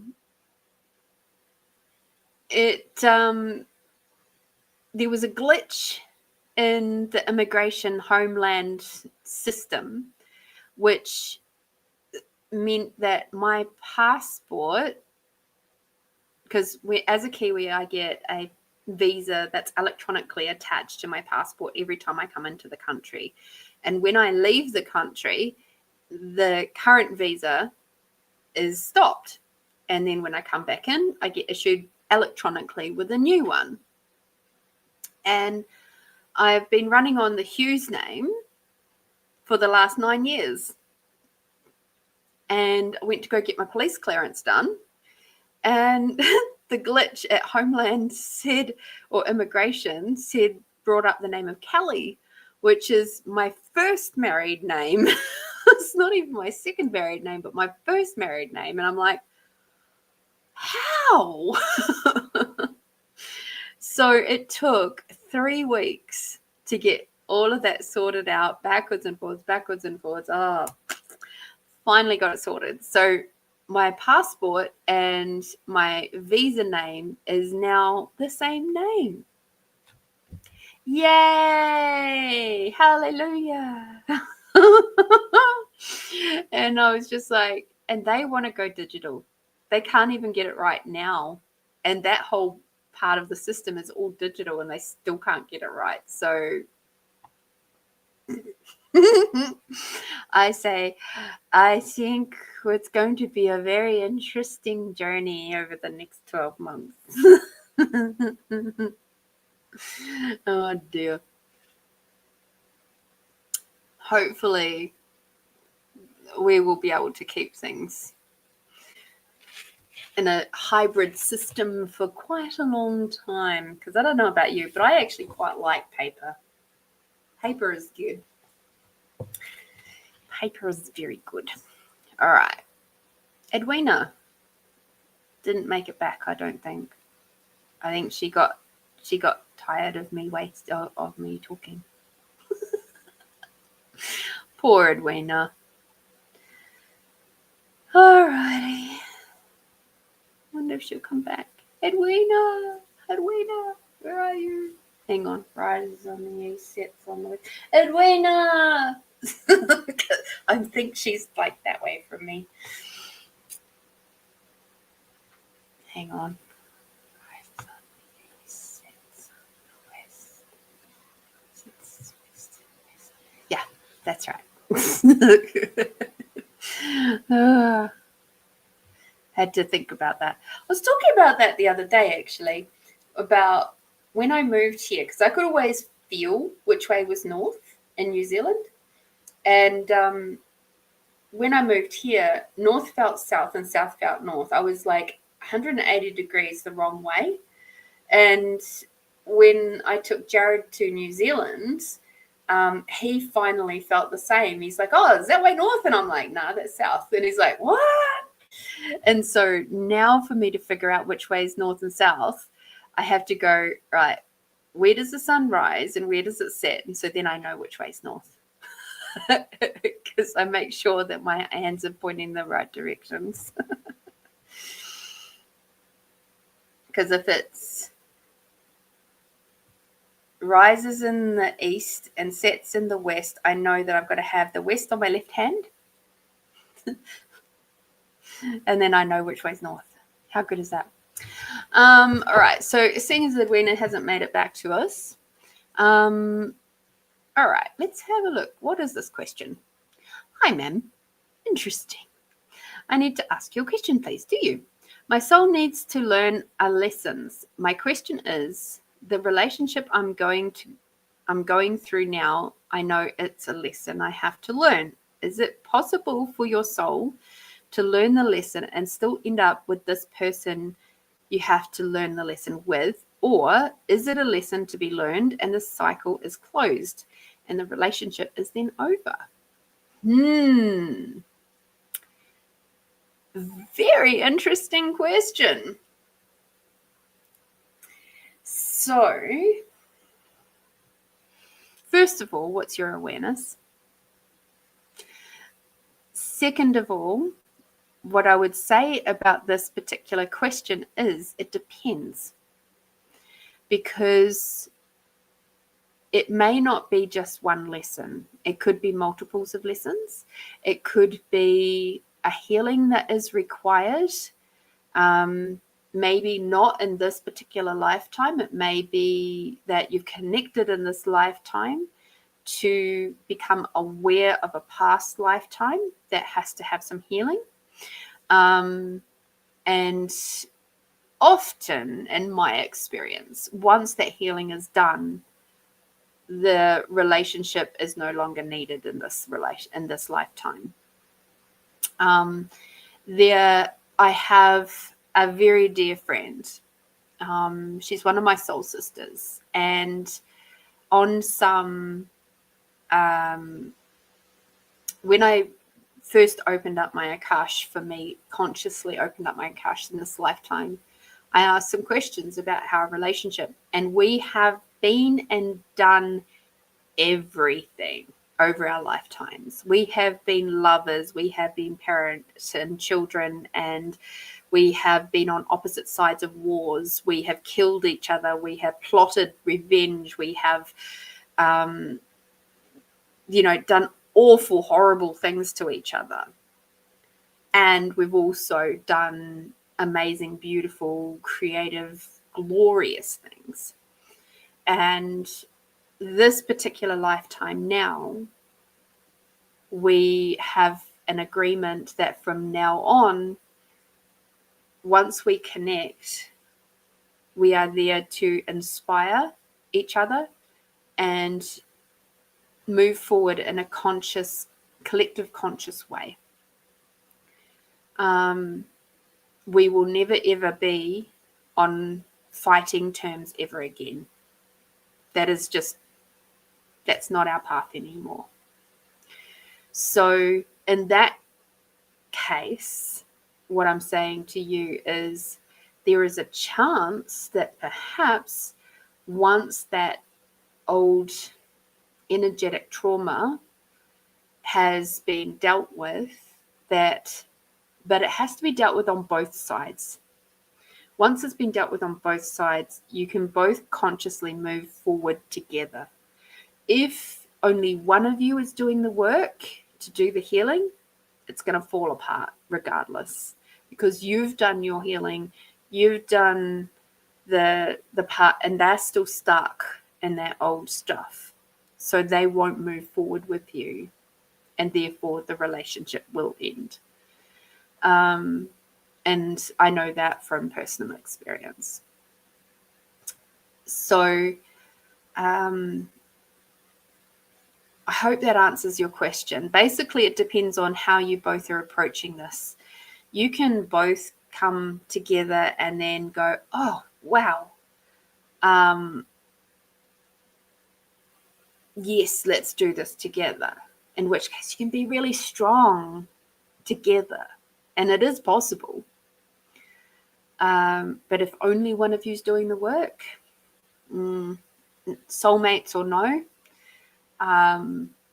if only one of you is doing the work, it's not going to last.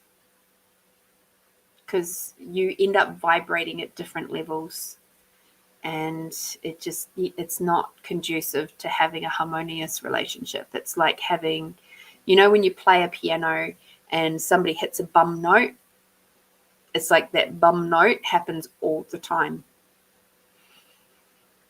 So just saying. They can be your soulmate, yes. And this is where soulmates and twin flames can be quite interesting, in that soulmates and twin flames, people often get those two things, they interchange them.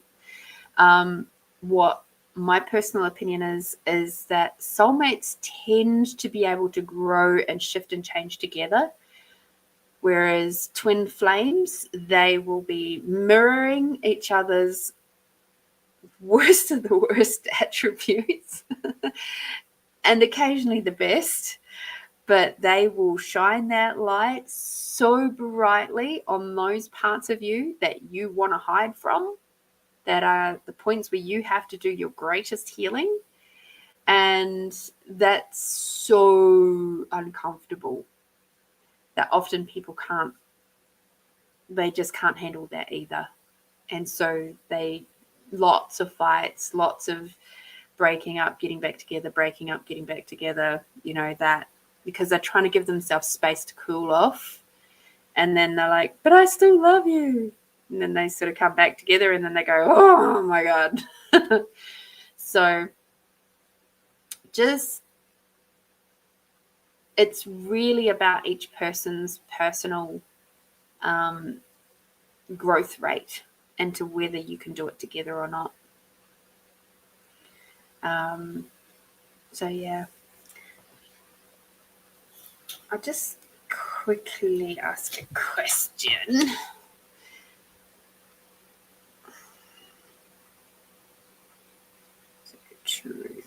Is this a long-lasting relationship for Stula?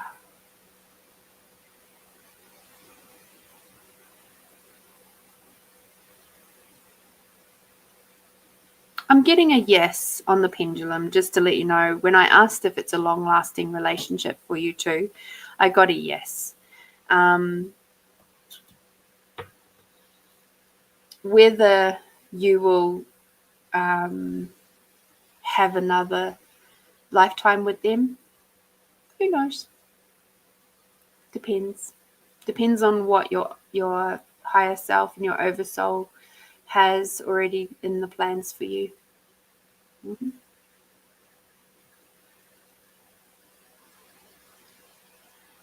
So yeah, thank you so much for your question. That's always interesting to have some different perspectives out there. Thank you very much. It's like anything though, any relationship requires both parties to continue to work on it.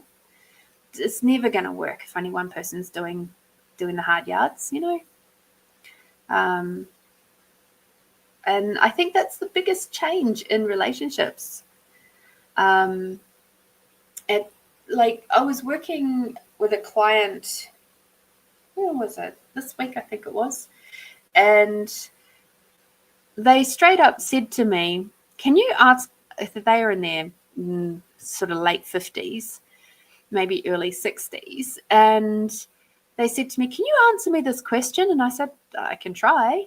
They said, can you tell me, now like Italian, can you tell me why is it on these ads that they were always showing the man washing the dishes or doing the washing? And I was like, I don't know. The world is a different place now. It's like, it's more of a 50-50 world. And he goes, well, back in my day, and I was like, oh God, here we go. You know, the man did the outside stuff. They took care of the garden and the lawns and the cars and all of that sort of stuff. And the woman took care of the inside. That's how it always was. And I'm like, yeah, the world's a different place.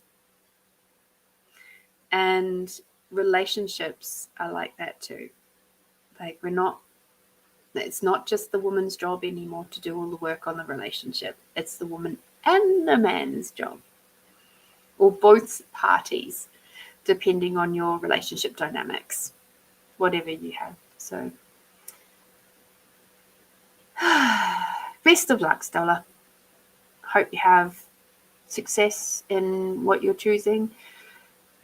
Communication is the key. Patience, understanding, communication.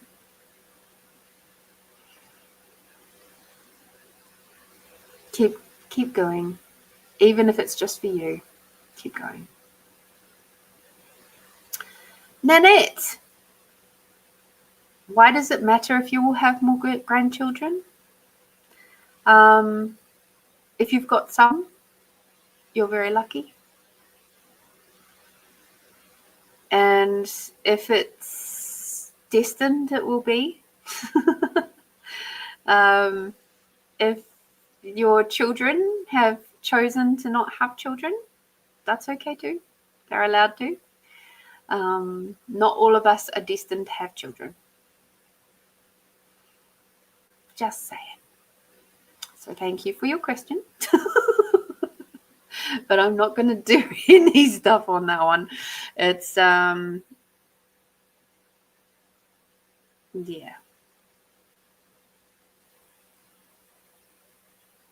Looking at the financial situation.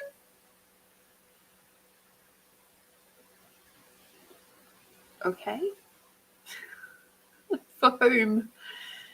Yourself, your family? Kids are expensive, for sure. But I guess it depends on how generous you decide to be with said grandchildren.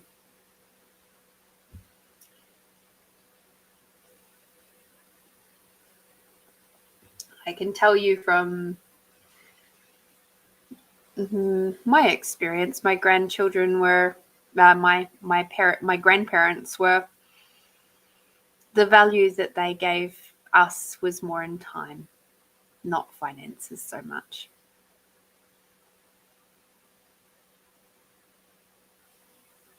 Wow, 7 grandchildren that I'm grateful for. Some of my grandchildren live with me and hubby.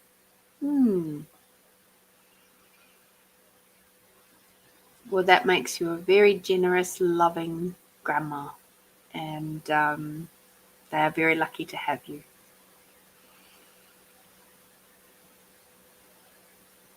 And hopefully, if things improve, maybe they can go back and live with their parents. That would be good.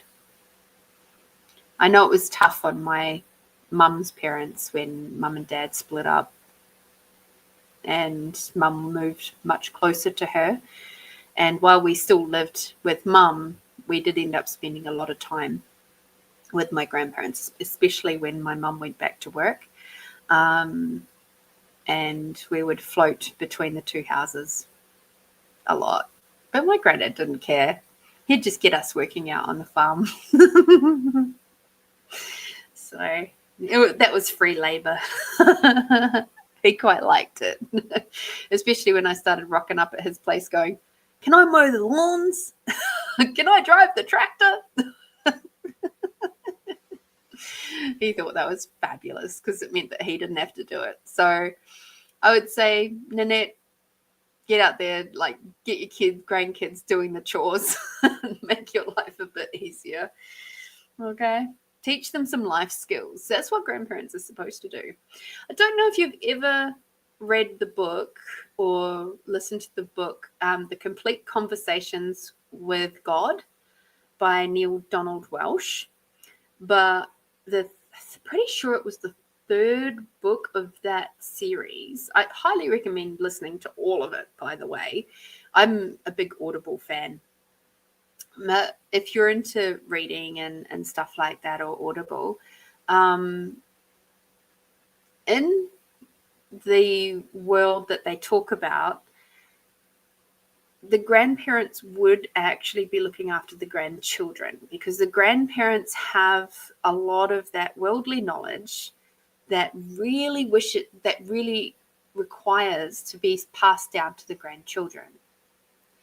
And they have a bit of a slower approach, so they're able to be more patient in a lot of ways with the kids, with the grandkids.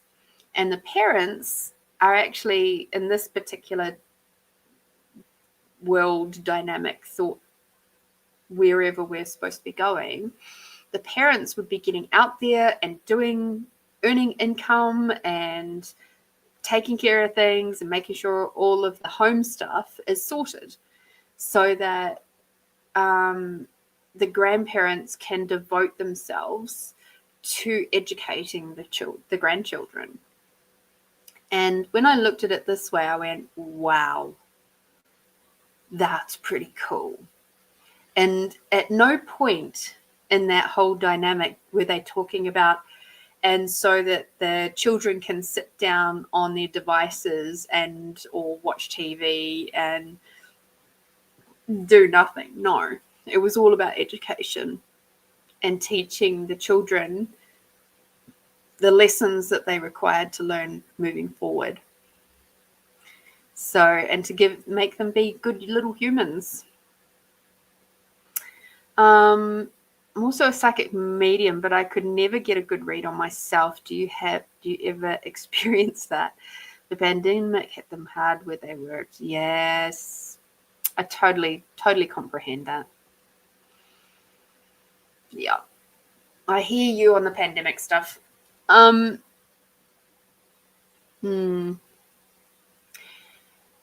it comes to reading yourself, I used to have trouble with doing my own readings.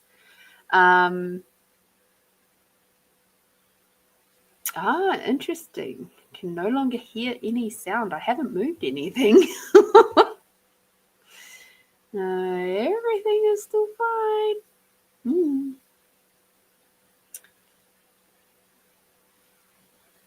That's so funny. Can no longer hear any sound. That's hilarious. Okay, so maybe can everybody else hear me just fine? Just curious. Let me know if you can still hear me. When everybody goes quiet, that's when I know that they can't hear me. Alrighty. Talking to myself, it feels good. Do. Let me know if you can hear me. Can I be heard? Well, my microphone still seems to be working. Oh, good. That person was over on Facebook too, so it might be just that they didn't wish to hear what I had to say, which is fine. Mercury retrograde does really interesting things to technology, and also it taps into a part of us that we often don't like to listen to. So, yay. Thank you, Melinda, for letting me know that you can still hear me. Getting reads on yourself. So back in the day when I first started, I would do readings, and like for myself mostly, and I'd sit there and I'd just kind of be like, I don't know if this is actually relevant. What I found was key to being able to do readings on myself with high accuracy was learning how to not be in my ego. Doing the tools like we do with the expanding out tool before I did a reading on myself to make sure that my little ego self was off to the side. It was like, you're having a bit of a timeout, buddy. And so that I could get very crystal clear readings for myself. Working with the runes this year has been really fascinating to develop that skill even further of doing readings for myself. And just learning to trust my awareness with me and feeling safe within myself has been really incredibly instrumental.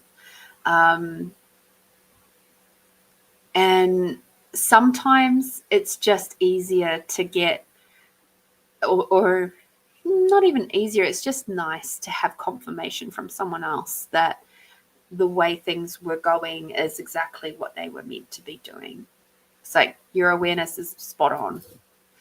And that's always kind of comforting. So, interesting times.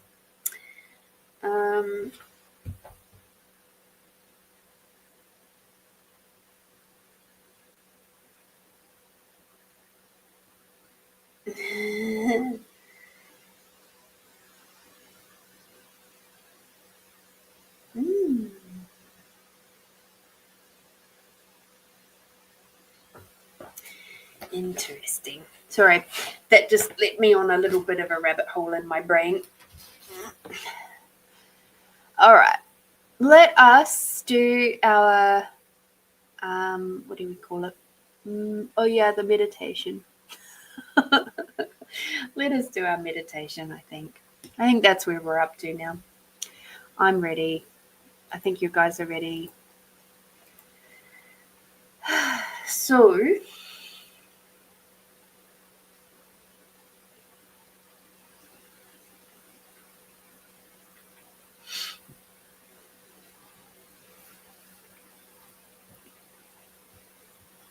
I think our meditation tonight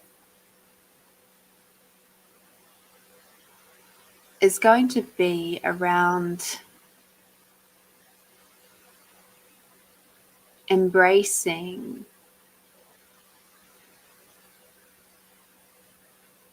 some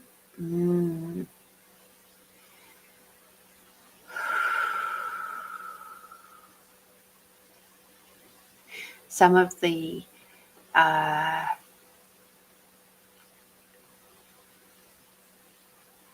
and healing some of the inner child trauma stuff. Inspired by the Sophia Code in some regards, and working with Kuan Yin. Because I get that I can do this in a not too deep a form with you guys. Deep as you desire to go. What I will say is that after this particular meditation, you might feel quite tired. And please be gentle with yourself. Be kind and gentle and nourishing and nurturing to yourself. And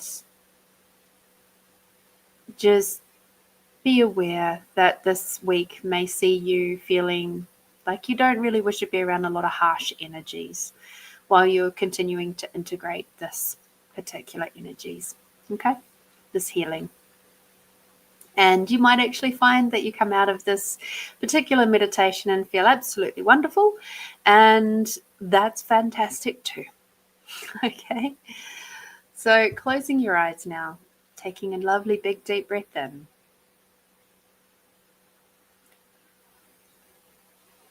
And breathing out.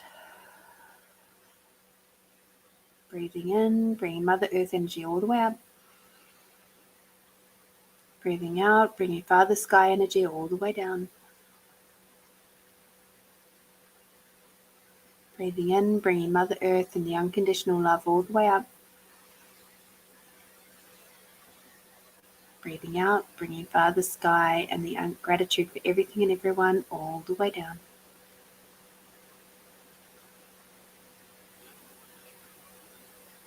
Beautiful. You're making sure that your awareness is nice and expanded out beyond the galaxies and beyond the universes. And expanding out your allowance beyond your awareness. Take a big deep breath in. And breathing out.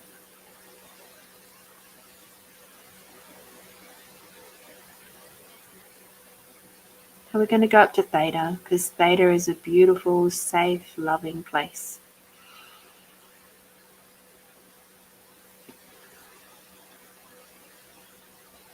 So imagine now that you have a bright white opalescent light shining into your heart, moving down your body, through your legs, through your feet, down to the center of Mother Earth, curling around the center of Mother Earth and then moving all the way back up again, all the way up, through your legs, through your torso, all the way up, through your body, through your head, out the top of your crown, where it creates a big bubble above your head. Now imagine that you're inside that bubble.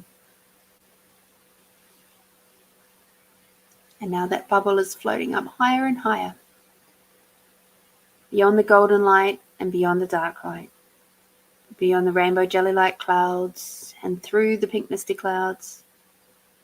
You'll see a big, huge opening, and through that opening streams huge amounts of bright white opalescent light. Move through that opening until you're completely surrounded by the bright white opalescent light. It might feel like you're standing underneath the sun, and the sun's warm rays of unconditional love are now shining down all over you. Take a big deep breath in, all the way down to the bottom of your belly. And breathing out, and as you breathe out, the bubble around you will dissolve. And now you feel the unconditional love rolling over your skin, breathing in, breathing that unconditional love all the way in through your body. Through every cell and molecule, with every breath in, it's bringing that unconditional love, infinite unconditional love all the way through your body. reminding you of what it feels like to be nourished and nurtured from the inside out.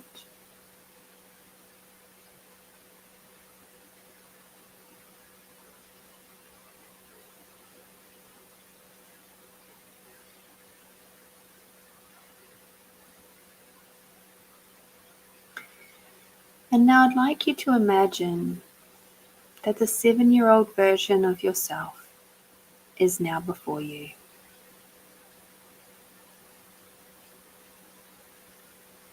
You see them standing there, and they may be shy, or they may be angry, they might be a bit defensive. Whatever was true for you when you were 7 might be hopeful, whatever it is. And I'd like you to just look at your 7-year-old version and see that beautiful, loving heart within that 7-year-old.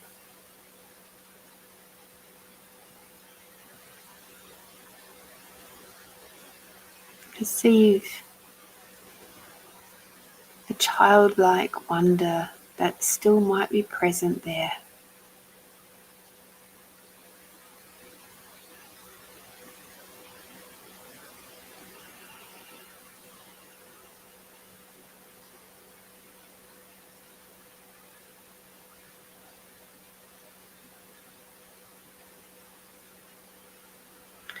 And now we invite Kuan Yin in. Welcome, Kuan Yin, to this healing. We are blessed with your presence, She of 1,000 waters. And we gratefully receive the healing of our 7-year-old selves. And as Kuan Yin comes in, and she sits on her lotus, she gently gathers the 7-year-old version of yourself up in her lap.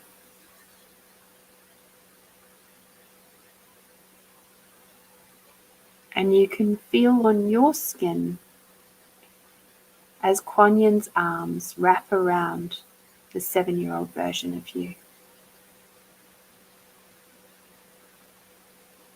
You gaze in quiet admiration as Kuan Yin gently nurtures and nourishes the 7-year-old version of you.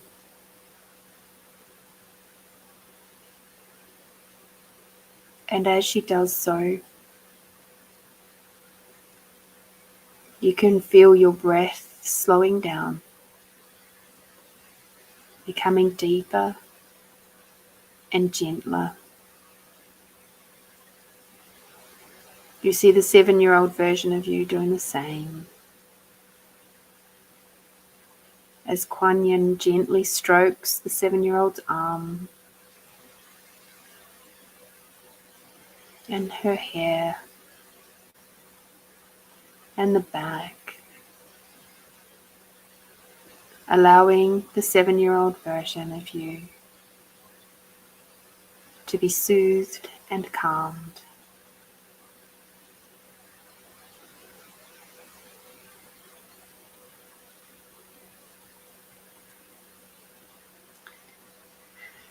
And as she does this, and you also feel the ghost of those movements on your own arms and your back and your hair,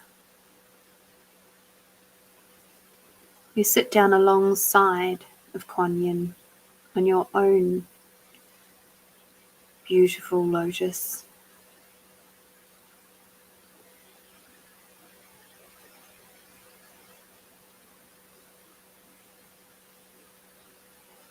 And as Kuan Yin holds the 7-year-old version of yourself, you begin to see the scars, the bruises, the harsh words, the shock, trauma, and heartache being drawn out of that little body. It sits on the skin like tattoos. Every one of them is acknowledged. All of the heartbreak and the hurt.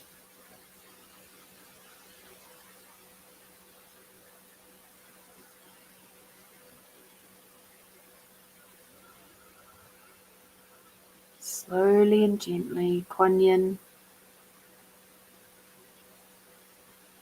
eases the pain, the trauma, and the heartache out of that beautiful little body.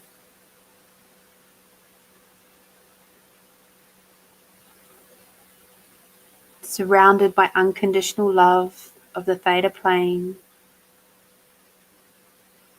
You can feel that coming up in your body also, as if it's mirroring or ghosting what's happening in that 7-year-old body.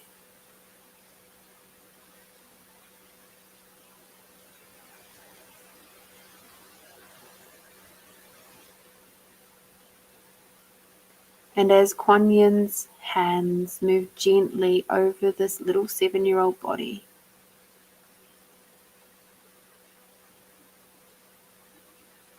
those scars, the trauma like tattoos,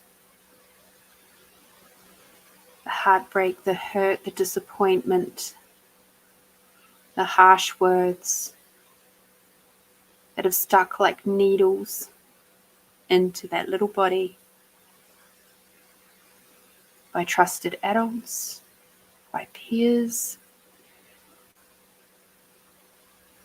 They are all moving out of her body now, out of the body, out of your little 7-year-old self's body.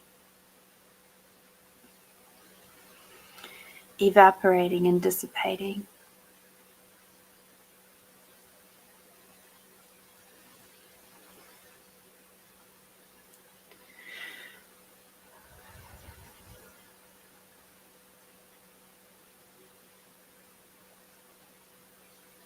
The unconditional love continues to flow around Kuan Yin and around your 7-year-old self and around you. You can see what is happening with absolute clarity and peacefulness.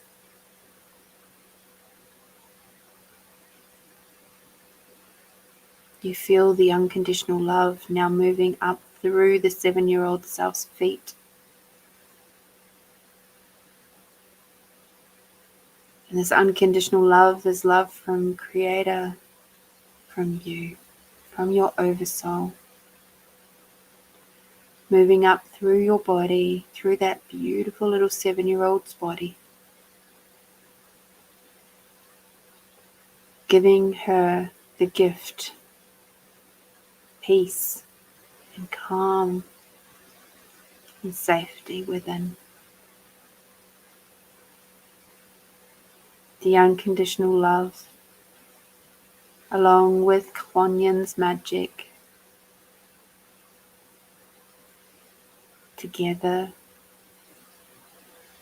they are erasing, eliminating and eradicating all the shock, trauma, heartache, pain, abuse, emotional, mental, physical, spiritual abuse that has happened over the short 7 years.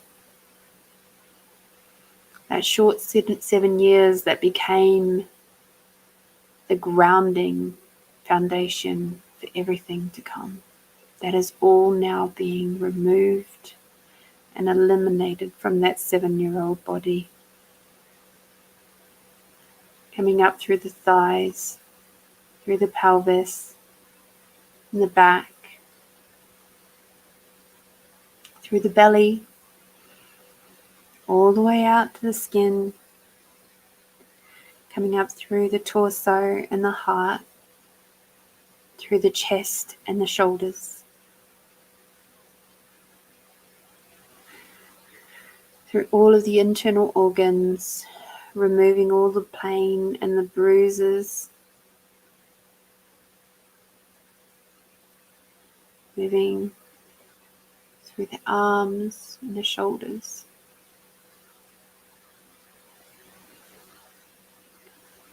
Taking away all of the resentment and the rejection energies.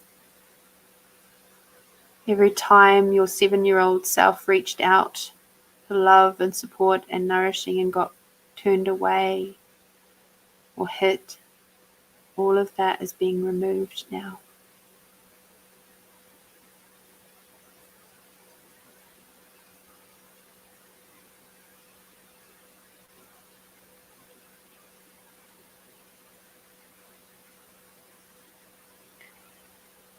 Unconditional love energy moves down through your elbows, your forearms, your wrists, your hands to your fingertips and beyond.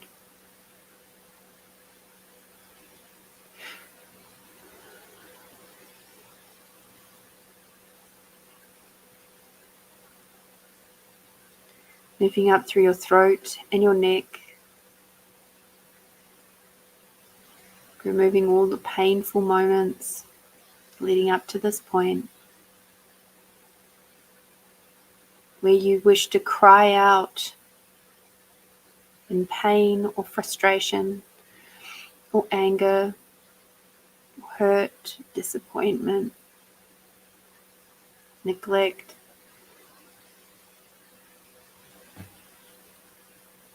All of that is leaving your throat space. Everywhere that you've shut down because you felt like you just had no voice because you're too little, all of that is being removed from your system now.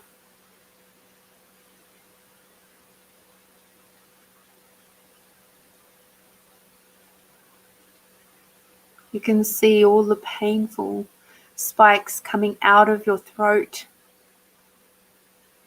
Or if there's any chains around your body, they're all going now. They're all leaving your system.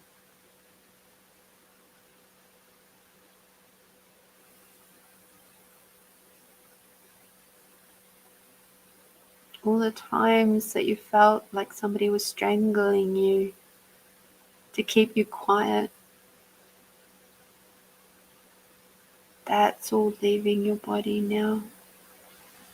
Kuan-Yin is gently stroking your throat, removing all of the things that have hurt you and harmed you. And the unconditional love energy is flowing up through your body, cleansing it like a beautiful, nourishing, nurturing river of water. But it's energy. Moving up through your throat, through to your jaw, your gums and your teeth, and your tongue and your lips, and your cheeks, those beautiful rosy cheeks, and your nose and your eyes. Taking away all the times you've smelt or heard or seen or tasted shock, trauma, heartache, abuse. Removing all of those moments out of your system now. All of the energetic ties, all of the shock, trauma, heartache. All the injustices, all the horrific moments, from the big to the small. All those moments that caused you pain and hurt. From the things that you heard to the things that you saw, or smelled or tasted or felt. Even if it was just energetically, even if it was an energy you felt within a room that then got stuck on your skin and in your body, all of that is now being removed from your system.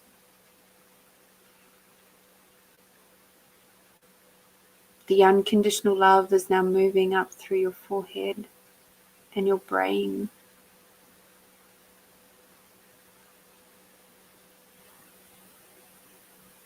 Removing any blockages from your glands, where any of that abuse, whether it be physical, mental, emotional, chemical, is all being removed out of your system now. Out of your brain, out of your subconscious and conscious mind.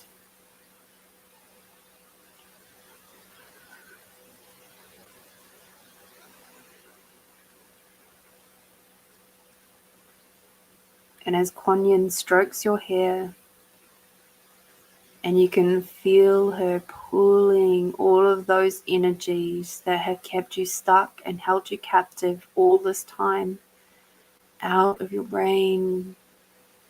She takes it away, she shakes it off, and strokes your hair again and again and again, until all of the pain has gone, all of the heartache, all of the abuse is gone.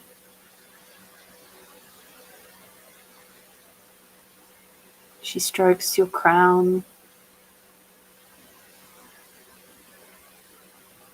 and as the last little bits of shock, trauma, heartache, pain, abuse leaves your system, as Kuan Yin strokes your hair, it's like she surrounds you in golden light.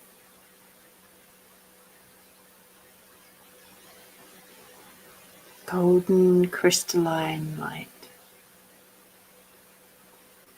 And from the space that you are now, you look over that beautiful 7-year-old body and you see there's not a single blemish on that gorgeous body. There is no more heartache and pain and trauma left there. Your 7-year-old self is now back to being pure of heart, mind, and body.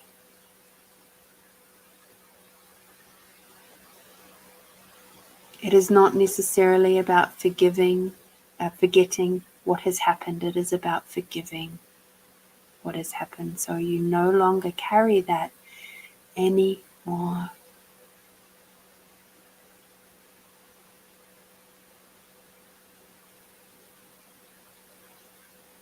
It is not necessary for you to carry all of that pain, shock, trauma, heartache, and abuse in your everyday life.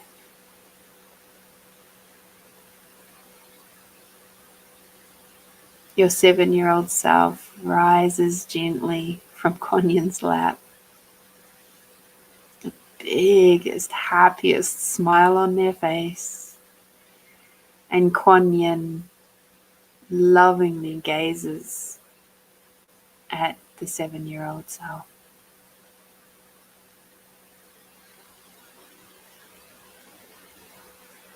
She holds the 7-year-old's hand and reaches to grab your hand, brings you two together so you may integrate.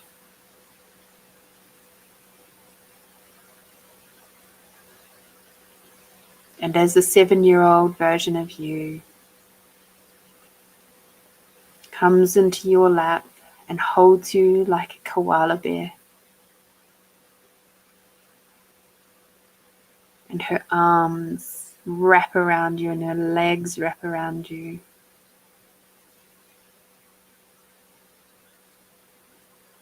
and you feel peace and calm in your own body. in your amazing adult body. You feel that space of childlike wonder returning.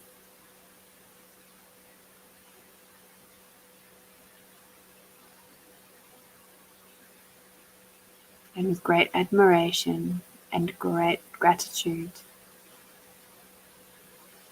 you meet Kuan Yin's eyes and see the power, the potency, but also the love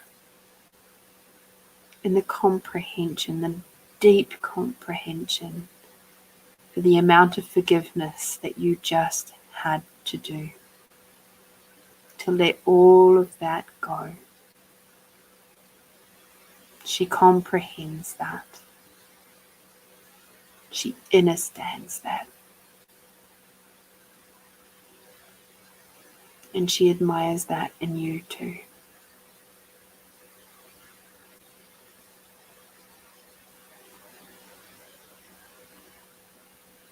We thank Kuan Yin for her gift of healing tonight. We say thank you. It is done. It is done. It is done. And Kuan Yin gently fades away. Your 7-year-old self is now fully integrated into your adult body. And you feel a lightness in your being now. You feel compassionate towards your young self. And you feel forgiveness for yourself. And also admiration for just how far you have come since then.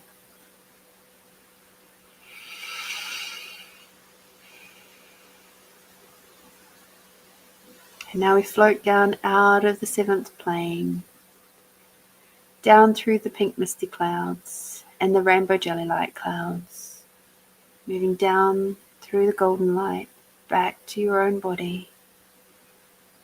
Wherever you are now, everything gets integrated instantaneously. And now imagine that you're standing underneath a big, beautiful crystalline waterfall, and the water is flowing over and through your body, just washing away any other little fragments of energy back to Mother Earth, so she can use that for something else. And now stepping out onto a big warm river rock, breathing in, bringing Mother Earth energy all the way up through your body. And as you breathe out, bring Father Sky energy all the way down. And breathing in, bringing Mother Earth energy and the unconditional love all the way up. And as you breathe out, bring Father Sky and the gratitude for everything and everyone all the way down. Beautiful. When you're ready, open your eyes.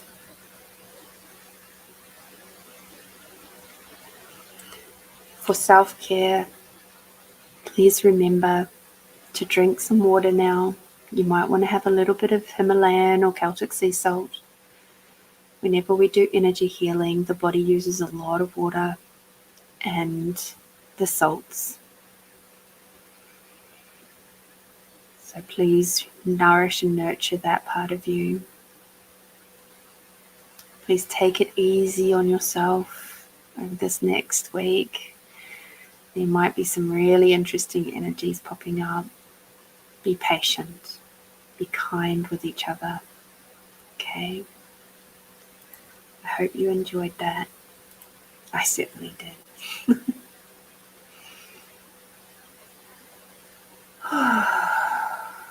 And until next week, please get out there and do something kind and nourishing, nurturing and tasty for yourself.